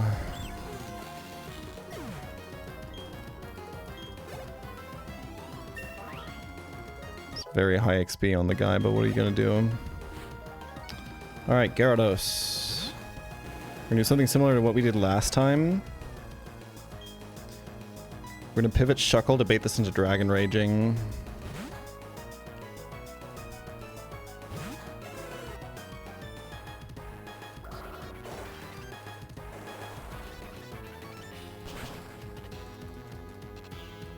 It's a lot of damage though. I think I probably just have to dodge Boom on Electrode with Nomu. I don't really see a better option. Should be Dragon Rage for highest damage though.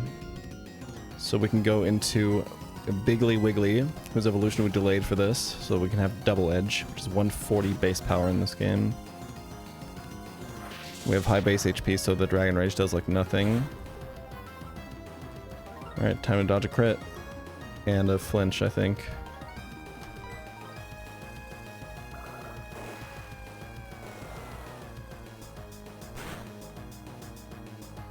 Pretty good. Rage Candy Bar heals us to full.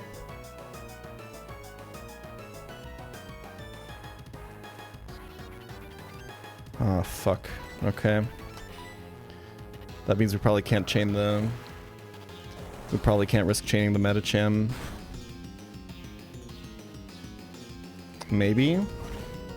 The idea is we can copycat Double Edge now. I think we take too much damage. If we copycat Double Edge to outspeed and kill this now because copycat's priority, Medicham comes in, then we can't copycat because last move used would be copycat, and copycat is uncallable by copycat for obvious reasons. If we kill it with Double Edge, we can then chain the Medicham. The problem is we're risking flinch if we go for this.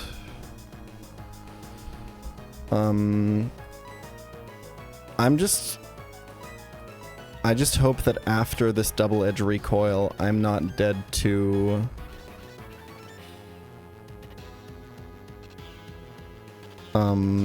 Ice Punch or Thunder Punch.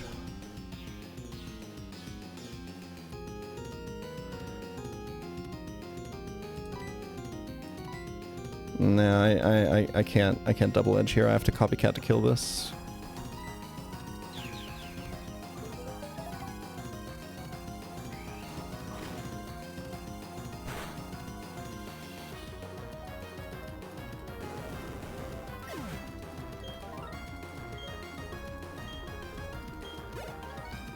Okay. Please be high jump kick. And then drill pick kind of also has to kill. It is lonely meta champ, it's minus defense. This is my only play.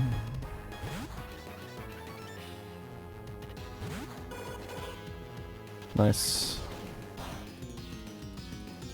God, that does so much.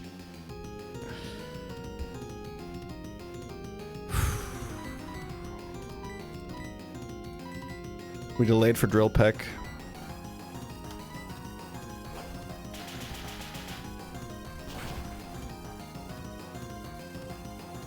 Nice. Okay. The thing is, like, Shuckle risks explosion anyway if we do the power trick strat, right? I think we just try to kill this with no Mu. That brings in Lunatone for Earth Power, which is really good. That means it's not Ancient Power. Yeah, I love this. I just can't have this be Explosion for 2 turns in a row.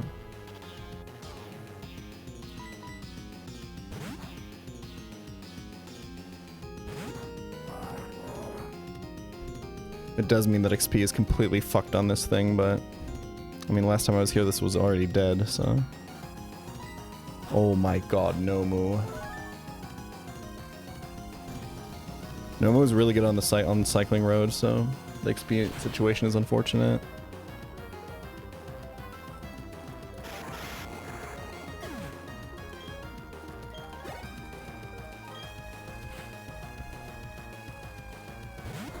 Ideally, we see Hypnosis here.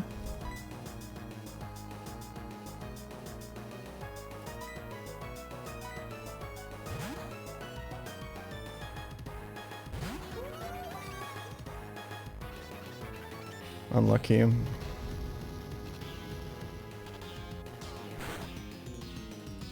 That's not a lot of damage at all. So, Luminion is buffed attack in this game, and Dive is an instant move. Ideally, we kill with 2 dives. Oh fuck, I need to go. He can't Hypnosis because I'm pre-slept. This is why pre-sleep is so good. Not only can you block the Hypnosis on the switch in, that's so much damage. But also you can't hypnotize on this turn because I was asleep, right? Don't crit. Okay, holy fuck, this Pokemon is amazing. So now we have a choice. It's only Tangrowth in the back. The question is, do we trust Monkey to kill with Fire Punch? I think it's Dive and then U-turn, right? For the extra bit of chip damage on Tangrowth, and then Monkey just tanks the Power Whip. It is max attack Infernape with Iron Fist and Charcoal. It's crazy amounts of damage. With Iron Fist, the buff Fire Punch is 95. Fire Punch buff to 95. With Iron Fist, that's 114. With Charcoal, that's like 130 something. 136. Tangrowth has a lot of defense. Is there a reason? Because, like, I shouldn't be dead to Power Whip crit, right? I guess I am lonely, so I am minus defense.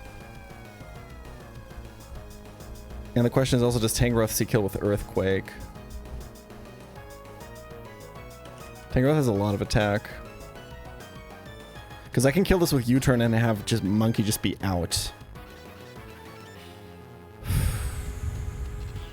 It's just a skill check, I think.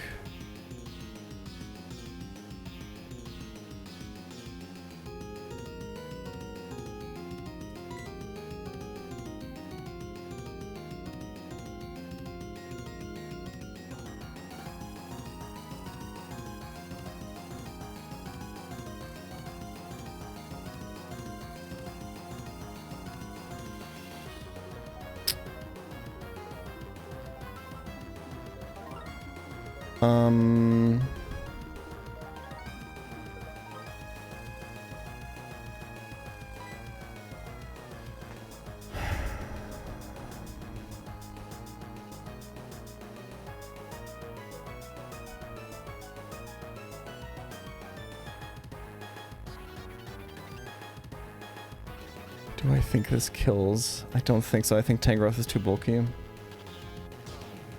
It's really close. When the numbers get that high on the base stats and on the base powers, it's really hard to say. I think it's better to do the U-turn chip on the Tangrowth.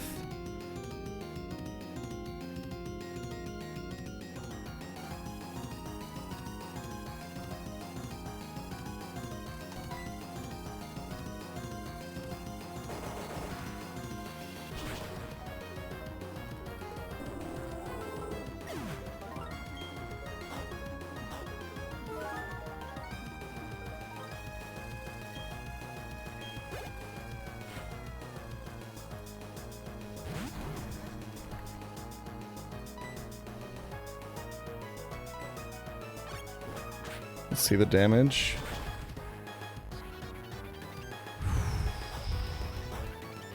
I think Fire Punch would have killed this. I'm not sure.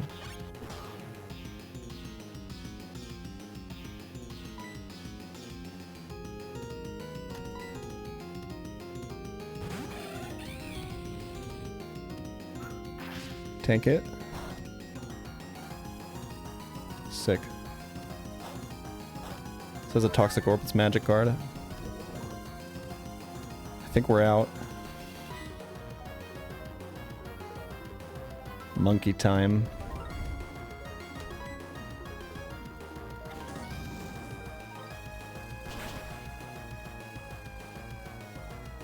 Bang!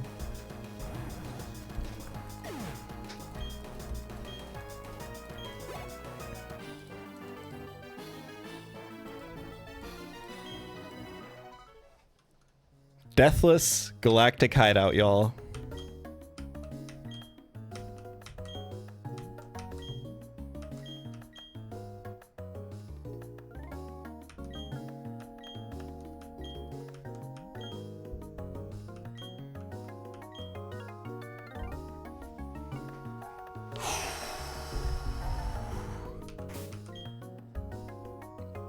Only death is the Rage Candy bar.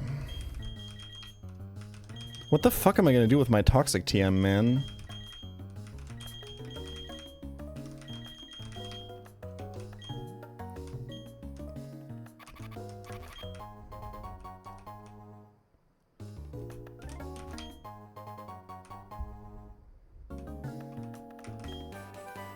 I could try to Honey Tree for Brawn.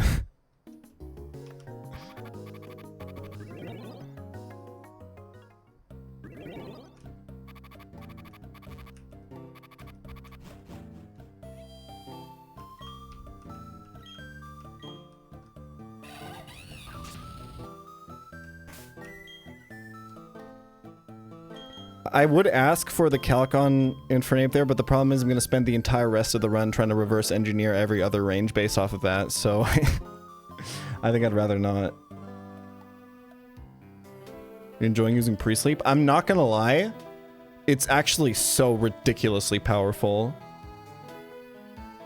I think I knew it was good, but I think I had to play with it to see the difference.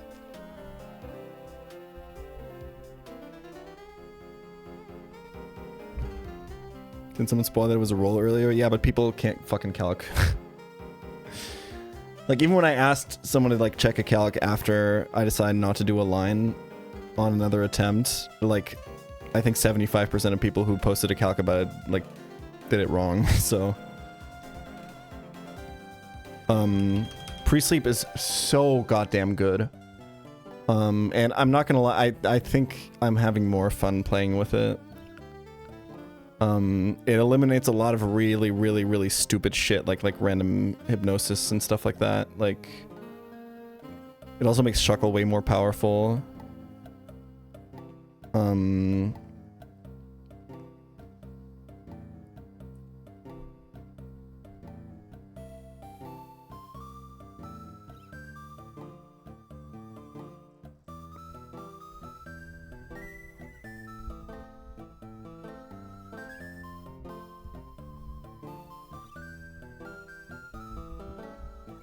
I feel like it's a little bit more fun to plan lines with it.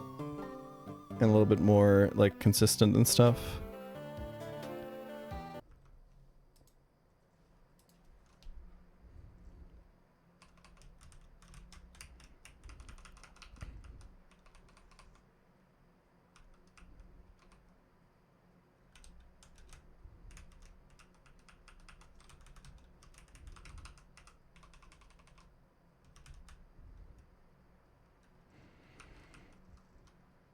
Alright, let's get a Peony.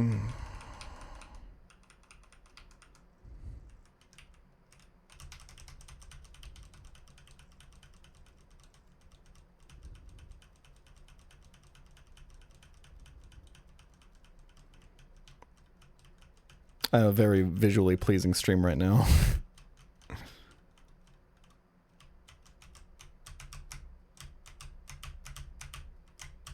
The problem is, your pace can be as good as you want.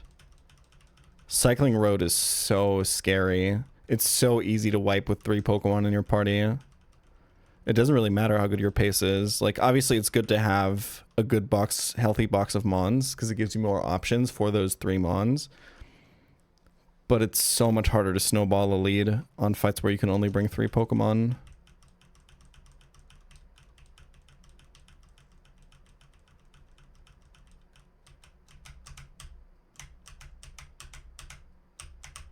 Have you gotten to use teleport skip yet? It's actually not in the game. Going in the bike shop sets your teleport spot.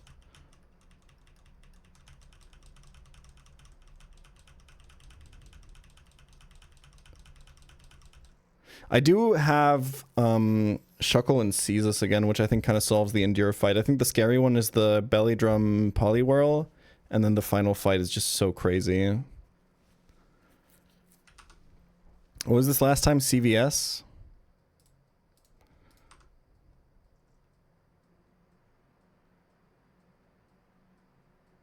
It's actually said I'm beating Jupiter 1 for what it's worth. That's in vanilla. Okay. Bold is really good. Those IVs are ass. It's good Spadef though.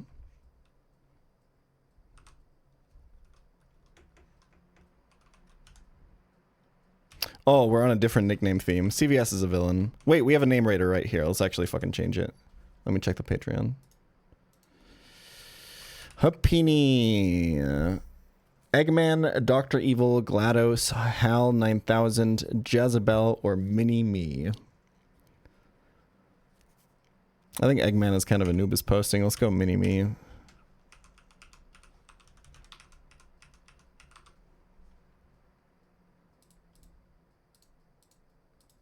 Jezebel's a reserved nickname, man. That's a legend. You don't take that name for granted.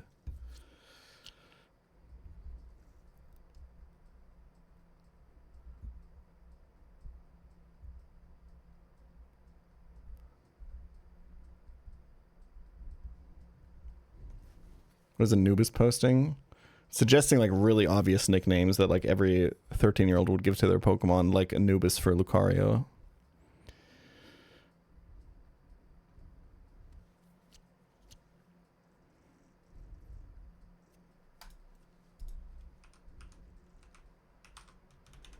Oh, I gotta ask our web dev for the nickname leaderboard, yeah.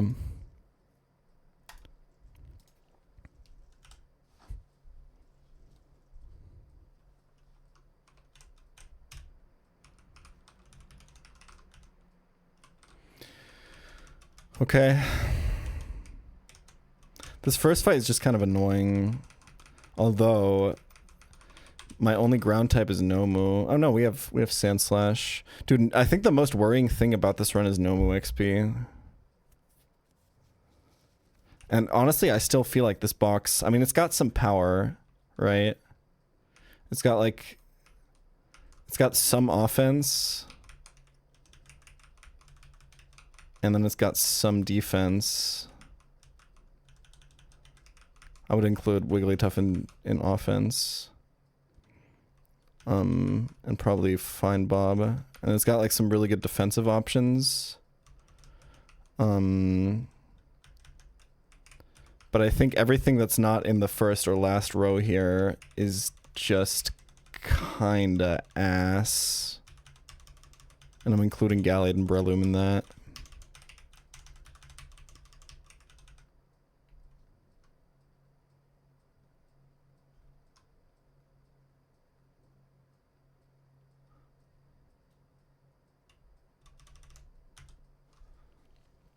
You genuinely make it back to Fantina split so quickly. I've cut off a lot of time off of my Gardenia split. It's unironically because I fucking play out runs. I just fucking take I had 3 Death Rourke this run and now my best pace ever. But it's also because I have lower standards because I'm not looking to go as far as other players, right? So I like do way less delays and stuff like that. Like I just like maxed everyone's delays out for Fantina split on this run.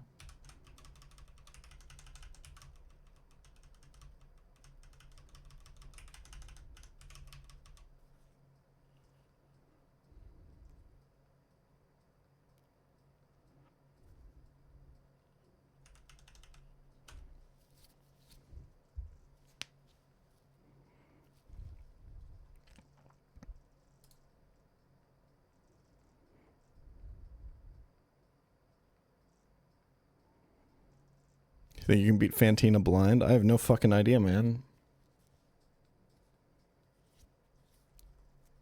Genuinely don't know a single Pokemon that she has. Like, I don't know.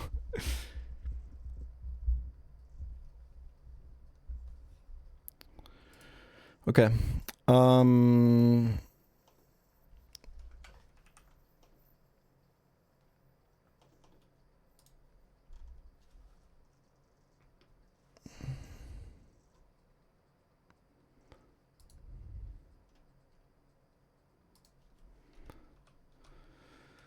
What do we want to do here? I think you kind of want Chestnut in the back, right?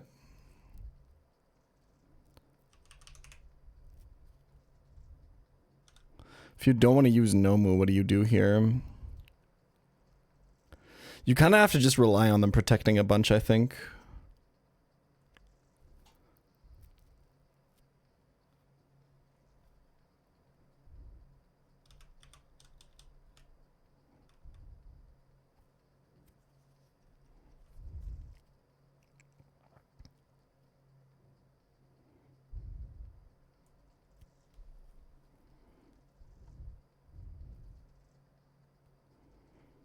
Isn't Sandslash kind of late?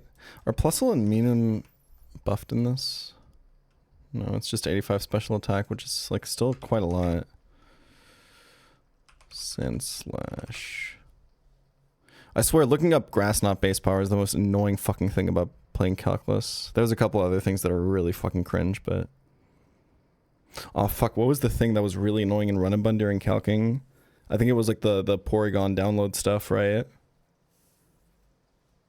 Because it would like always set it automatically or whatever.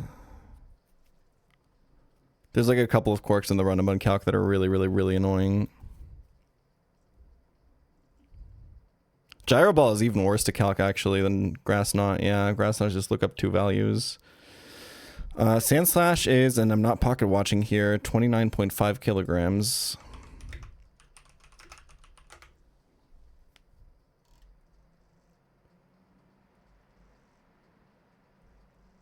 That's 60 base power Grass Knot. That's not that bad. I don't hate Sandslash here.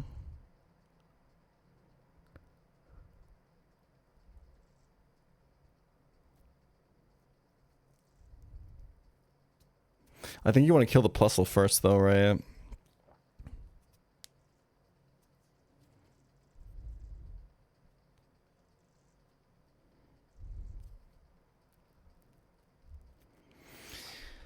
I think Gallade is actually pretty good here. It just does a lot of damage and it's got good spadef.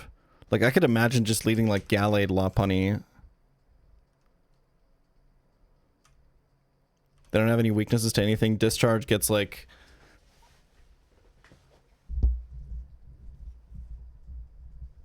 Yeah, no fake out.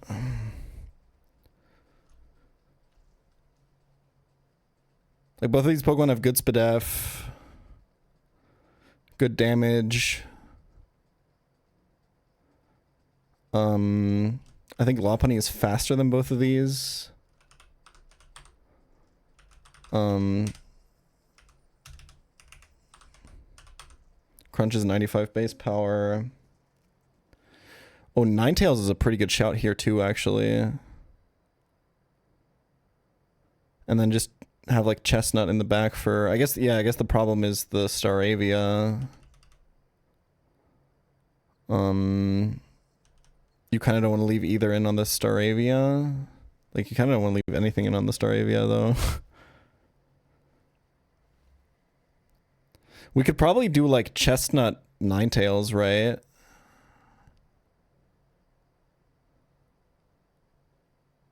With Shuckle in the back. I feel like that should usually win. You're also faster than both of these.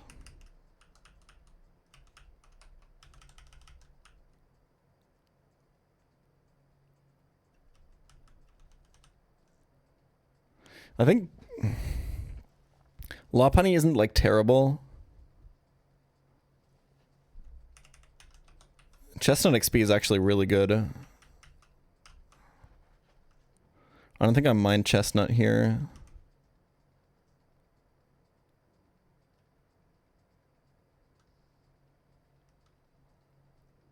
The biggest problem is its speed, right? It means that the spin does guaranteed to like live at least one turn.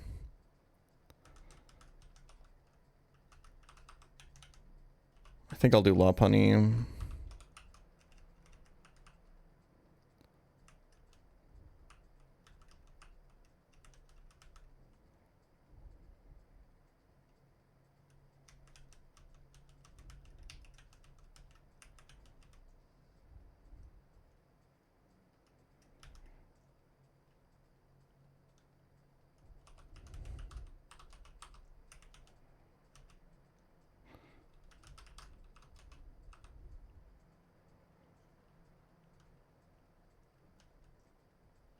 You're not limber, huh?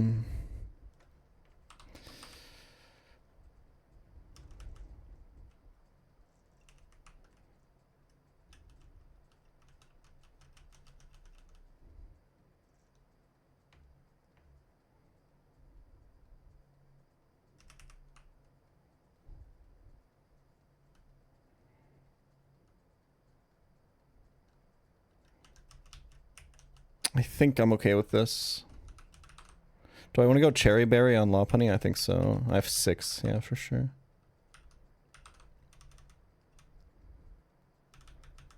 And Charcoal here. Whoops. Did it the wrong way.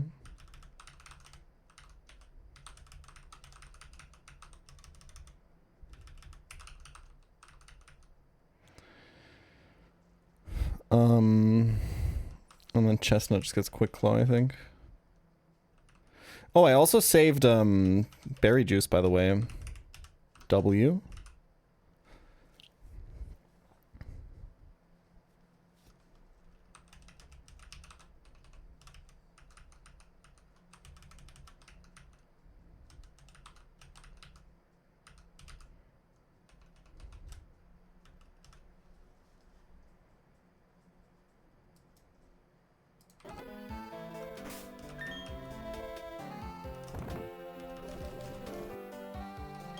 I didn't get the bike yet. Hold on.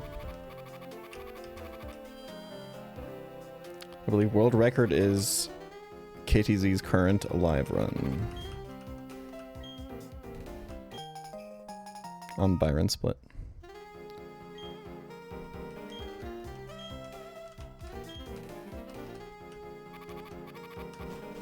He told me he accidentally ran into Byron's gym sign and edged a bunch of Pokemon.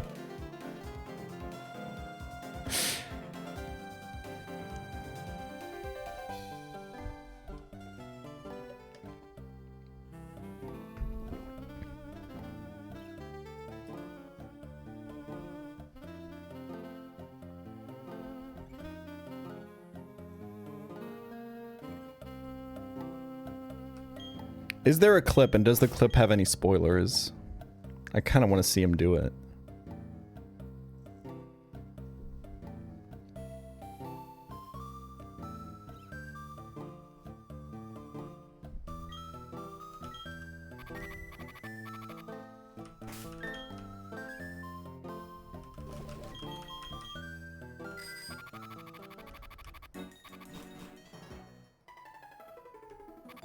Shouldn't they just make it so you have to talk to the sign to edge?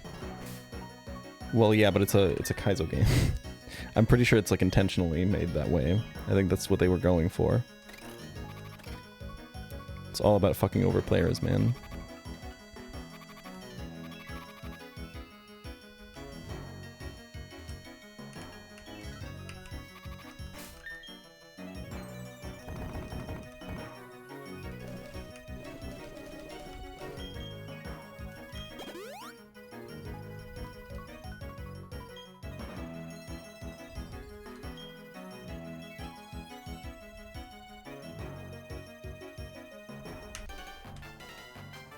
Alright, Cycling Road. Can only bring 3 Pokemon to every fight.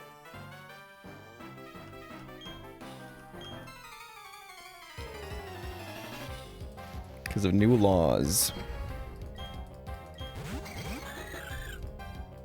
Okay, focus the Plusle because we want to kill Spinda first, I think. Giving us more flexibility on the Staravia. I chose Ninetales here because it can't get paralyzed by discharges. And it's got good Spidef, and I chose Lopunny because it's got good Spidef and outspeeds everything on this fight. And then we have Mad Cargo in the back to deal with the Staravia. Also, these Pokemon have no moves that Plusle and Mew are weak to. So their best move is Discharge, and it actually gets weakened by Spread. I don't know with the AI flags, I don't know if they're discouraged to Discharge. I don't think so, right? Because it doesn't have the tag AI flag. I don't know. Anyway, focus the Plusle. These guys just spam protect. I guess I should have pre-slept, but it doesn't super matter.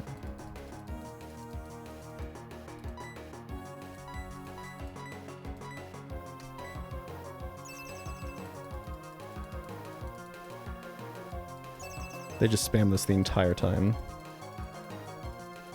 It's just so annoying because you have to plan for them not to. There we go. No protect from either this turn. Holy damage.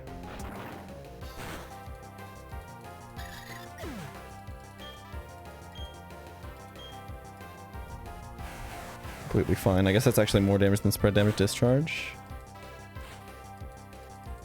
Lopunny has surprisingly high special defense, even in vanilla, but it's actually buffed in this game as well.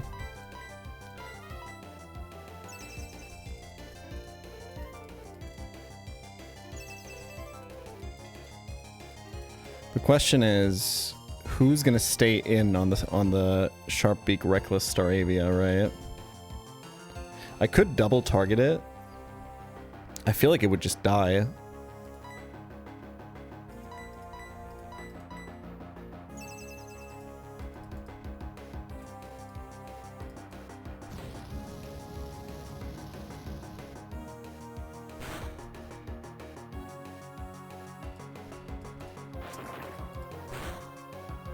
They do have the same pose, true.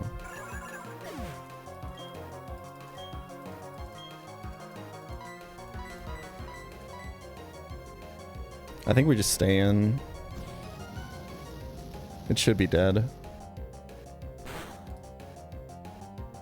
Damn, we could take Speed Shared on Happini, huh?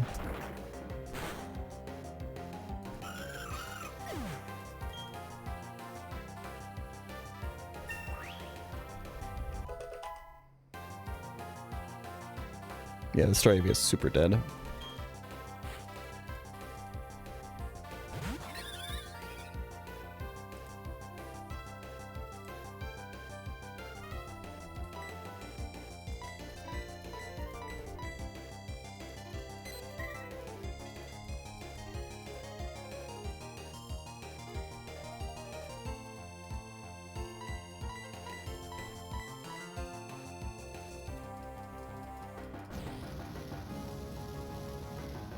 They clicked one attacking move the entire time.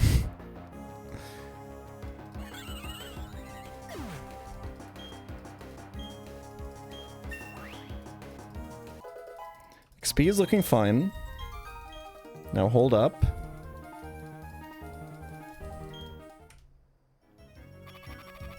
Okay.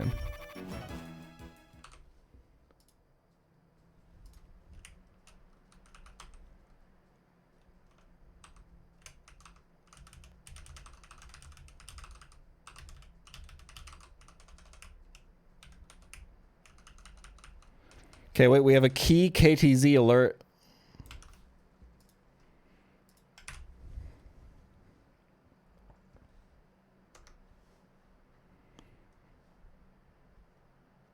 From the current world record holder within a live run. Why is this not loading?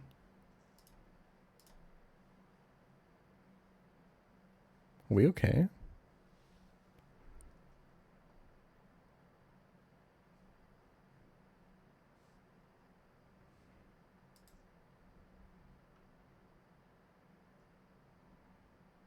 Hold on, apparently my computer has to build the entirety of Twitch from the ground up.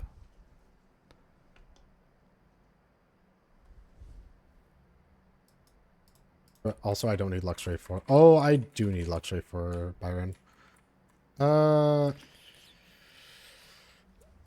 We didn't just do that. What's the level cap?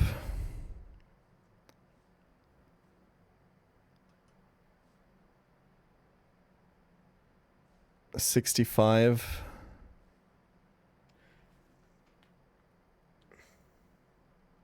Why do you just have to walk past the fucking sign? I didn't even talk to it.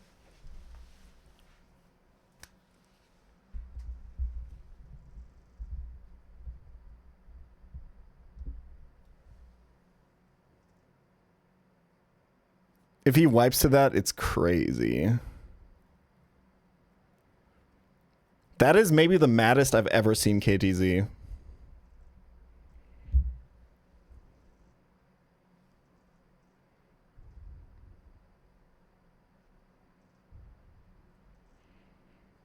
How's KTZ this fucking good? I don't know, man. The history is like crazy too. He like found my channel through my D&D side channel. Shout out Save or Die.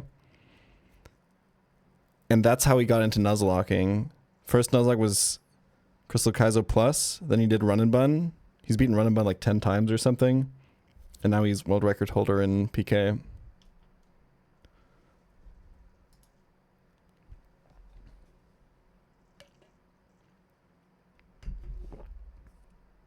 He's so fucking good. It's like...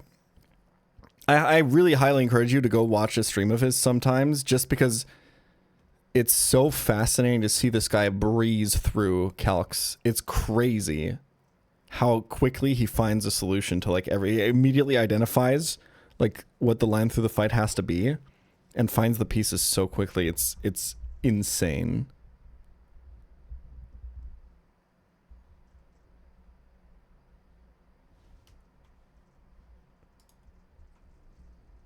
He takes his time. Don't get me wrong. It's not like he's like breezing through like Squirk or Burrito or something. Like he's relatively slow, like methodical, but just the amount of like sheer progress he makes while calcing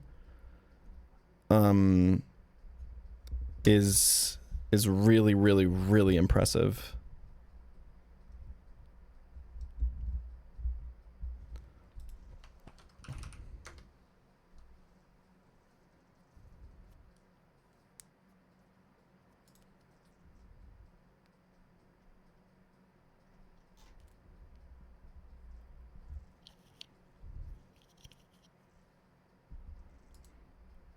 Okay. Demon fight. This fight is so unnecessarily fucking evil, man. You have Bright Powder, Follow Me for it. Lex Incense is essentially Bright Powder, which is buffed in this game, by the way. I just wanted to say. You have Belly Drum Poliwhirl on the other side. Citrus Berry.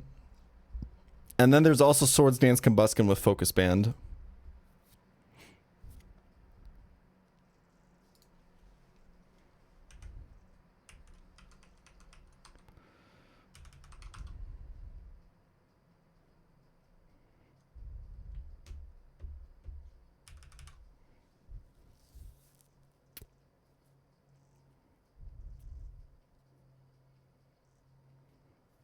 I have no idea what I'm supposed to do here. I don't think I have any spread moves. I have like Lava Plume on Nomu and then like Swift on this guy. No Razor Leaf.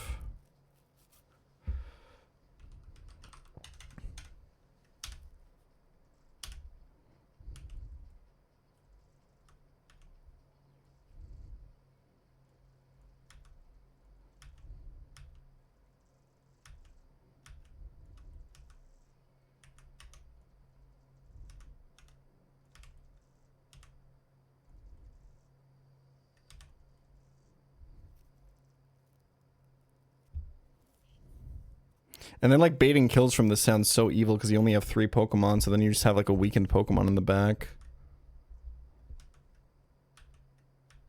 Do I even have a guaranteed hit move that I think would kill Furret? I don't think so.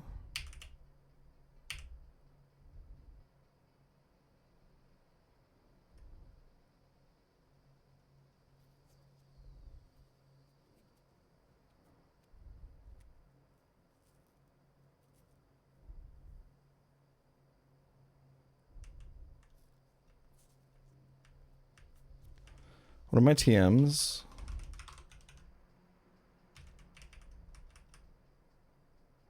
I have Silver Wind, I have Aerial Ace, I have Aurora Beam, I have Water Pulse for guaranteed hit moves. Ninetales Disable seems okay, but you have to like the Poliwhirl still does a lot of damage to you, right? Like it's possible that Ninetales is just useless for the rest of the fight, so you really have to make something happen on the other side, and you have to... I guess you don't have to kill the Furret that turn, but...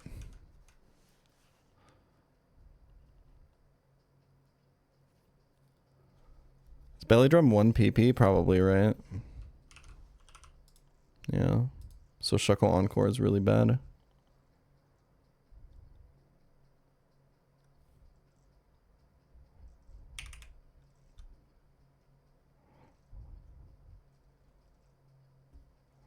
Like...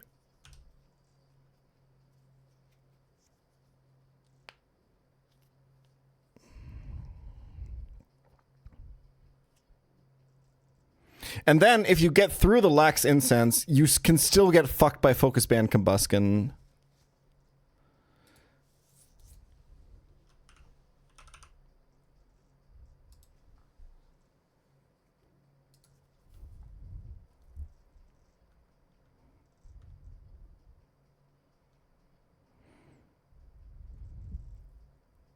We could do like Ninetales Disable, Lopunny Swift. And then Crunch plus Flamethrower probably kills. And we have to probably dodge Waterfall crit with Ninetales. We can't kill Combustion afterwards though with these two.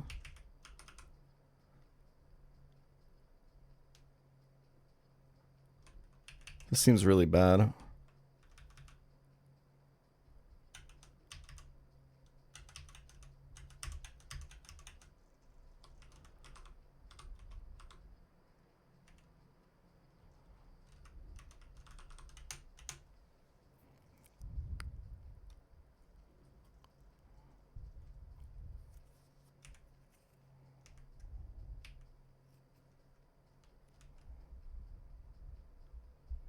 Yo, copycat Belly Drum.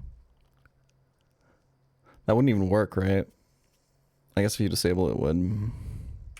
Doesn't really matter.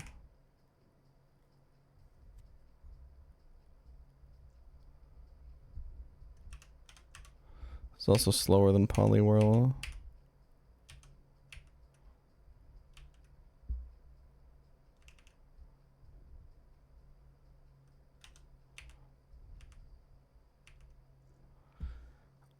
I don't know, man.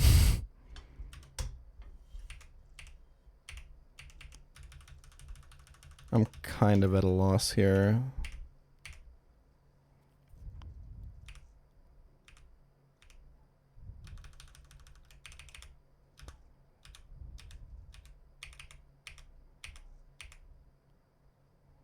Gallade isn't even faster than Polywhirl. Glamio is.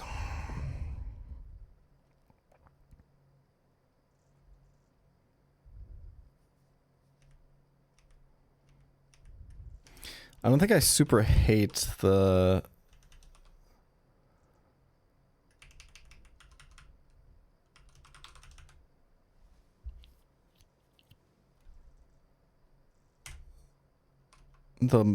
Lopunny opening with Swift to immediately make progress.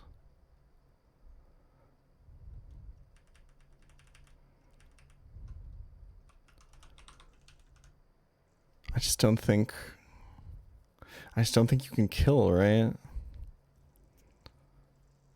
What's Polywhirl's bulk? Like, the question just remains, what do you do about the Combuskin afterwards? It's not that bulky. Favorite herb?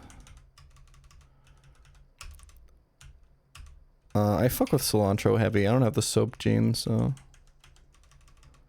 I like all kinds of herbs, though. Sage. Like, I think if I wanted any dish to just have very prominently the flavor of one herb, and it not just to be used as like a topping or whatever, I think it'd be sage. Some sage butter, fresh pasta or something goes crazy.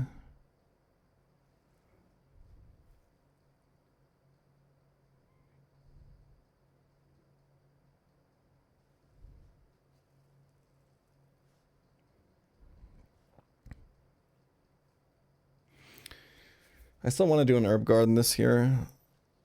I'm redoing my balcony later this year. In like 2 weeks or something.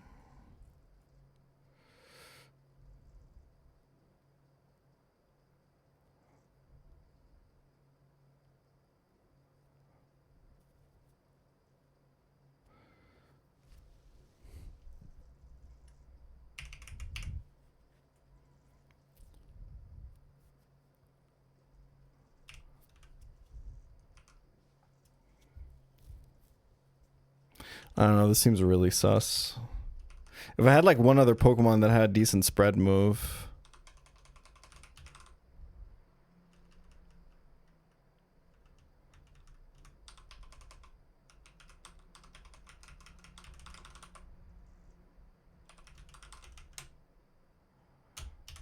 Or like a way to take advantage of disable turn 1 or something.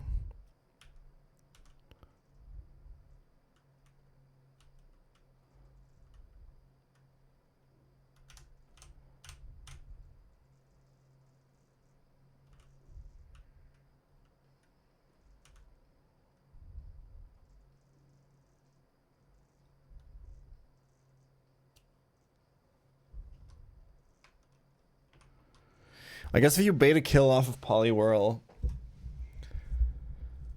with Ninetales opening,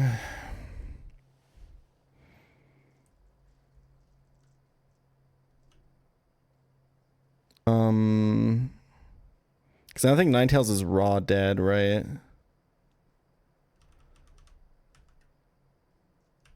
But who would we even do it with?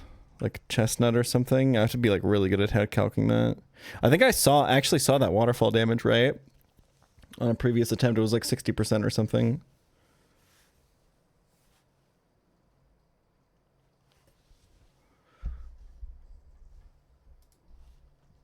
You ever get horny while you stream? Only when your mom messages me on WhatsApp. Let's check. No new messages. Unlucky.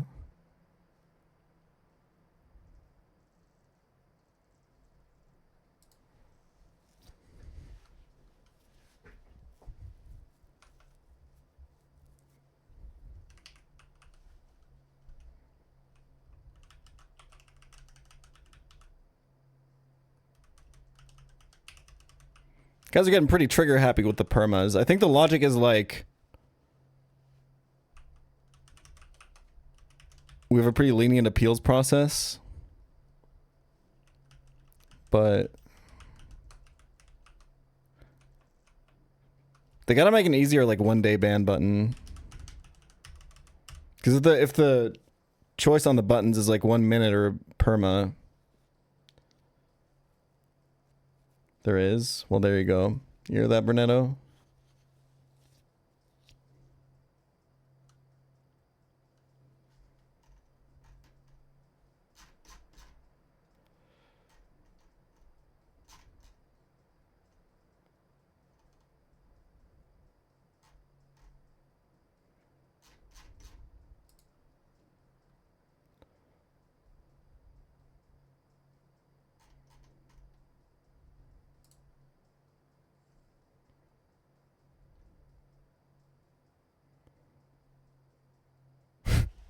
I mean, I will say this, the person who asked about if I ever get horny, I think every single message about them is about dicks.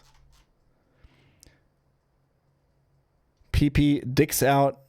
I hope everyone's feeling pretty shaggy today.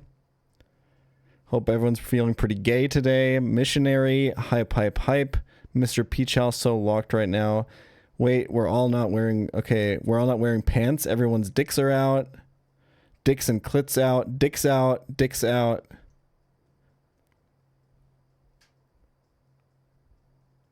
Is it gay if I always watch these fights tightly grasping my wiener? It never gets hard, just flaccid. Maybe a little chat circle jerk will get our juices flowing. Just gotta whip your dick out. Dicks out. Now, this is all on different days, by the way.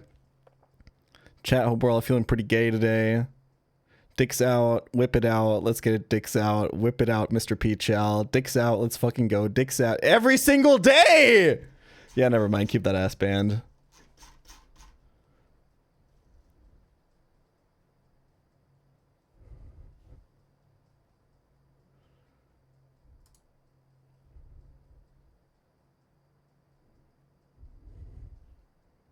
It's kind of impressive that that's your only, like, chat history, but god damn, bro.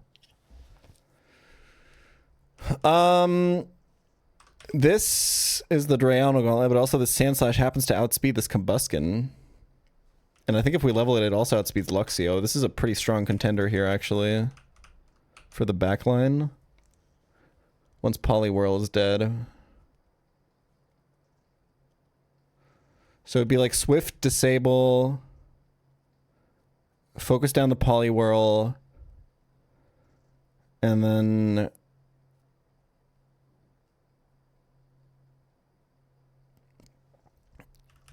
swap for Sand Slash and focus it. That seems pretty good. Dicks out for that guy. Rip Bozo. Assuming no, like, catastrophic focus band shit. I think I might have to level twice, though. Nope, that outspeeds Luxray, or Luxio.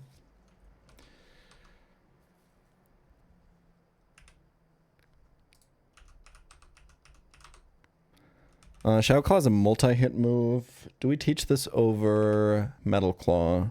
Metal Claw has upside. I low-key wish I had just kept Sand Attack here. I think that's the best move out of anything here. Shadow Claw is like on 2 hits, just 50 base power. So even super effective, it's worse than Stab Drill Run. I guess it hits like, what, Gengar?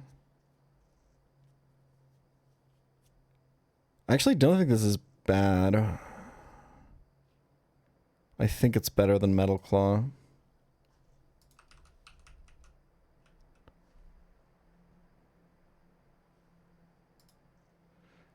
Okay, does this channel have more of these trance sets?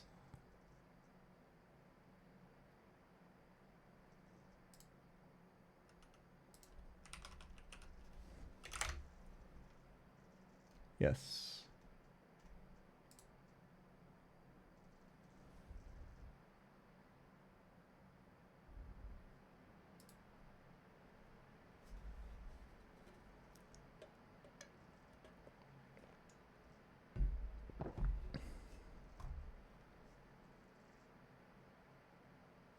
Dude, my computer is so loud today. It was chilling so much when I first started streaming with it.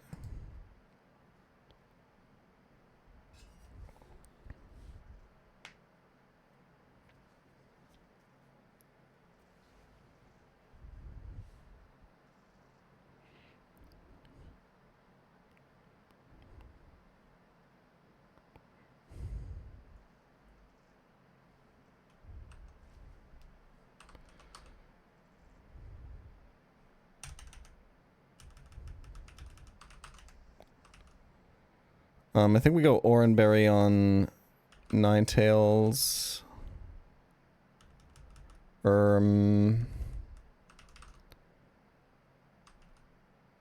Focus Band to counter the Focus Band.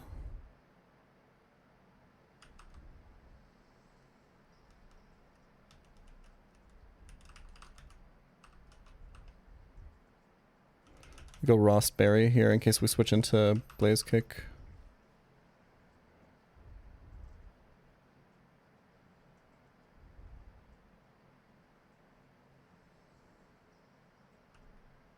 I built this computer like the day before I started PK, so what, like a month and a half ago? I haven't set the fan curve yet. Maybe it's that. It's just all out of the box right now. I've just been too lazy to do it.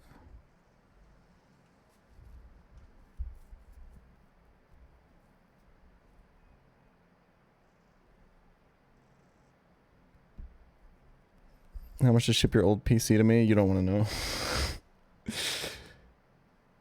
You're gonna petition to kill me if I tell you that.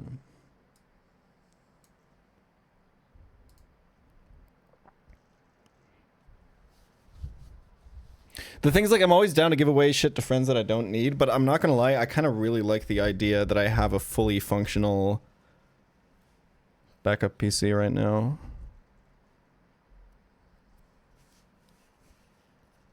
So it's like worth a lot to me.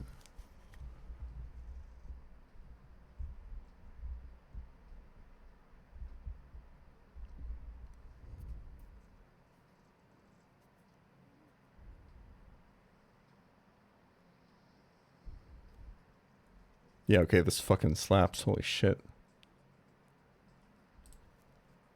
There's no point in dual streaming when you're playing fucking Pokemon.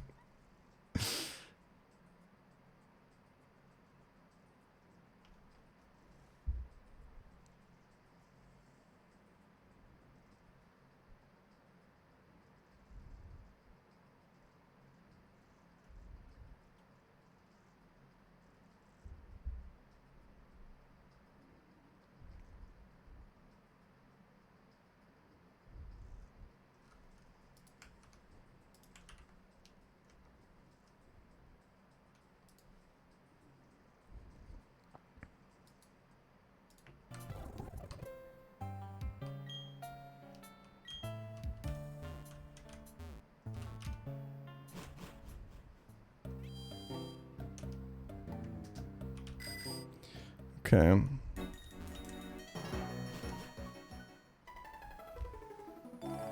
Seriously though, what's going on in there, man? You're going fucking insane today.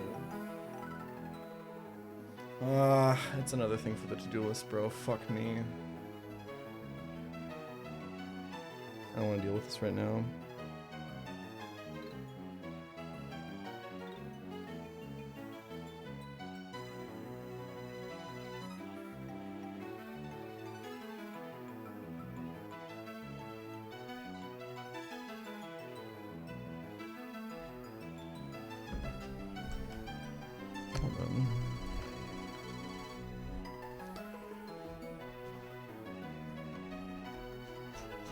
Do I not even have HW info? Or what is the other one?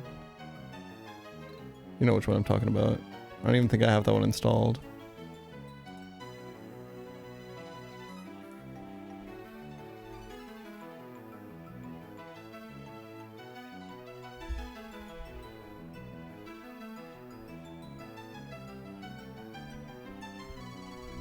HW monitor, that's it. Do I have it installed? Last time I tried to open that while streaming, my computer fucking shit itself and I think stream crashed. I do have it installed.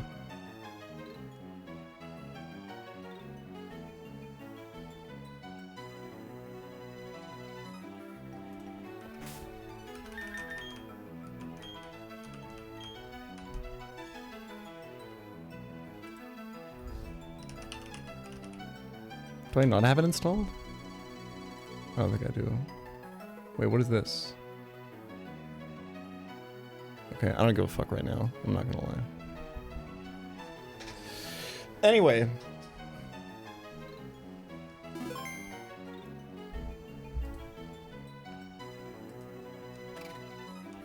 Why is...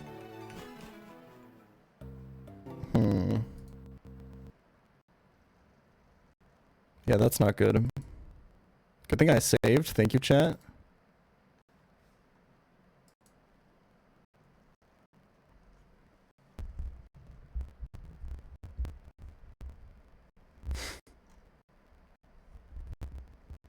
What is happening?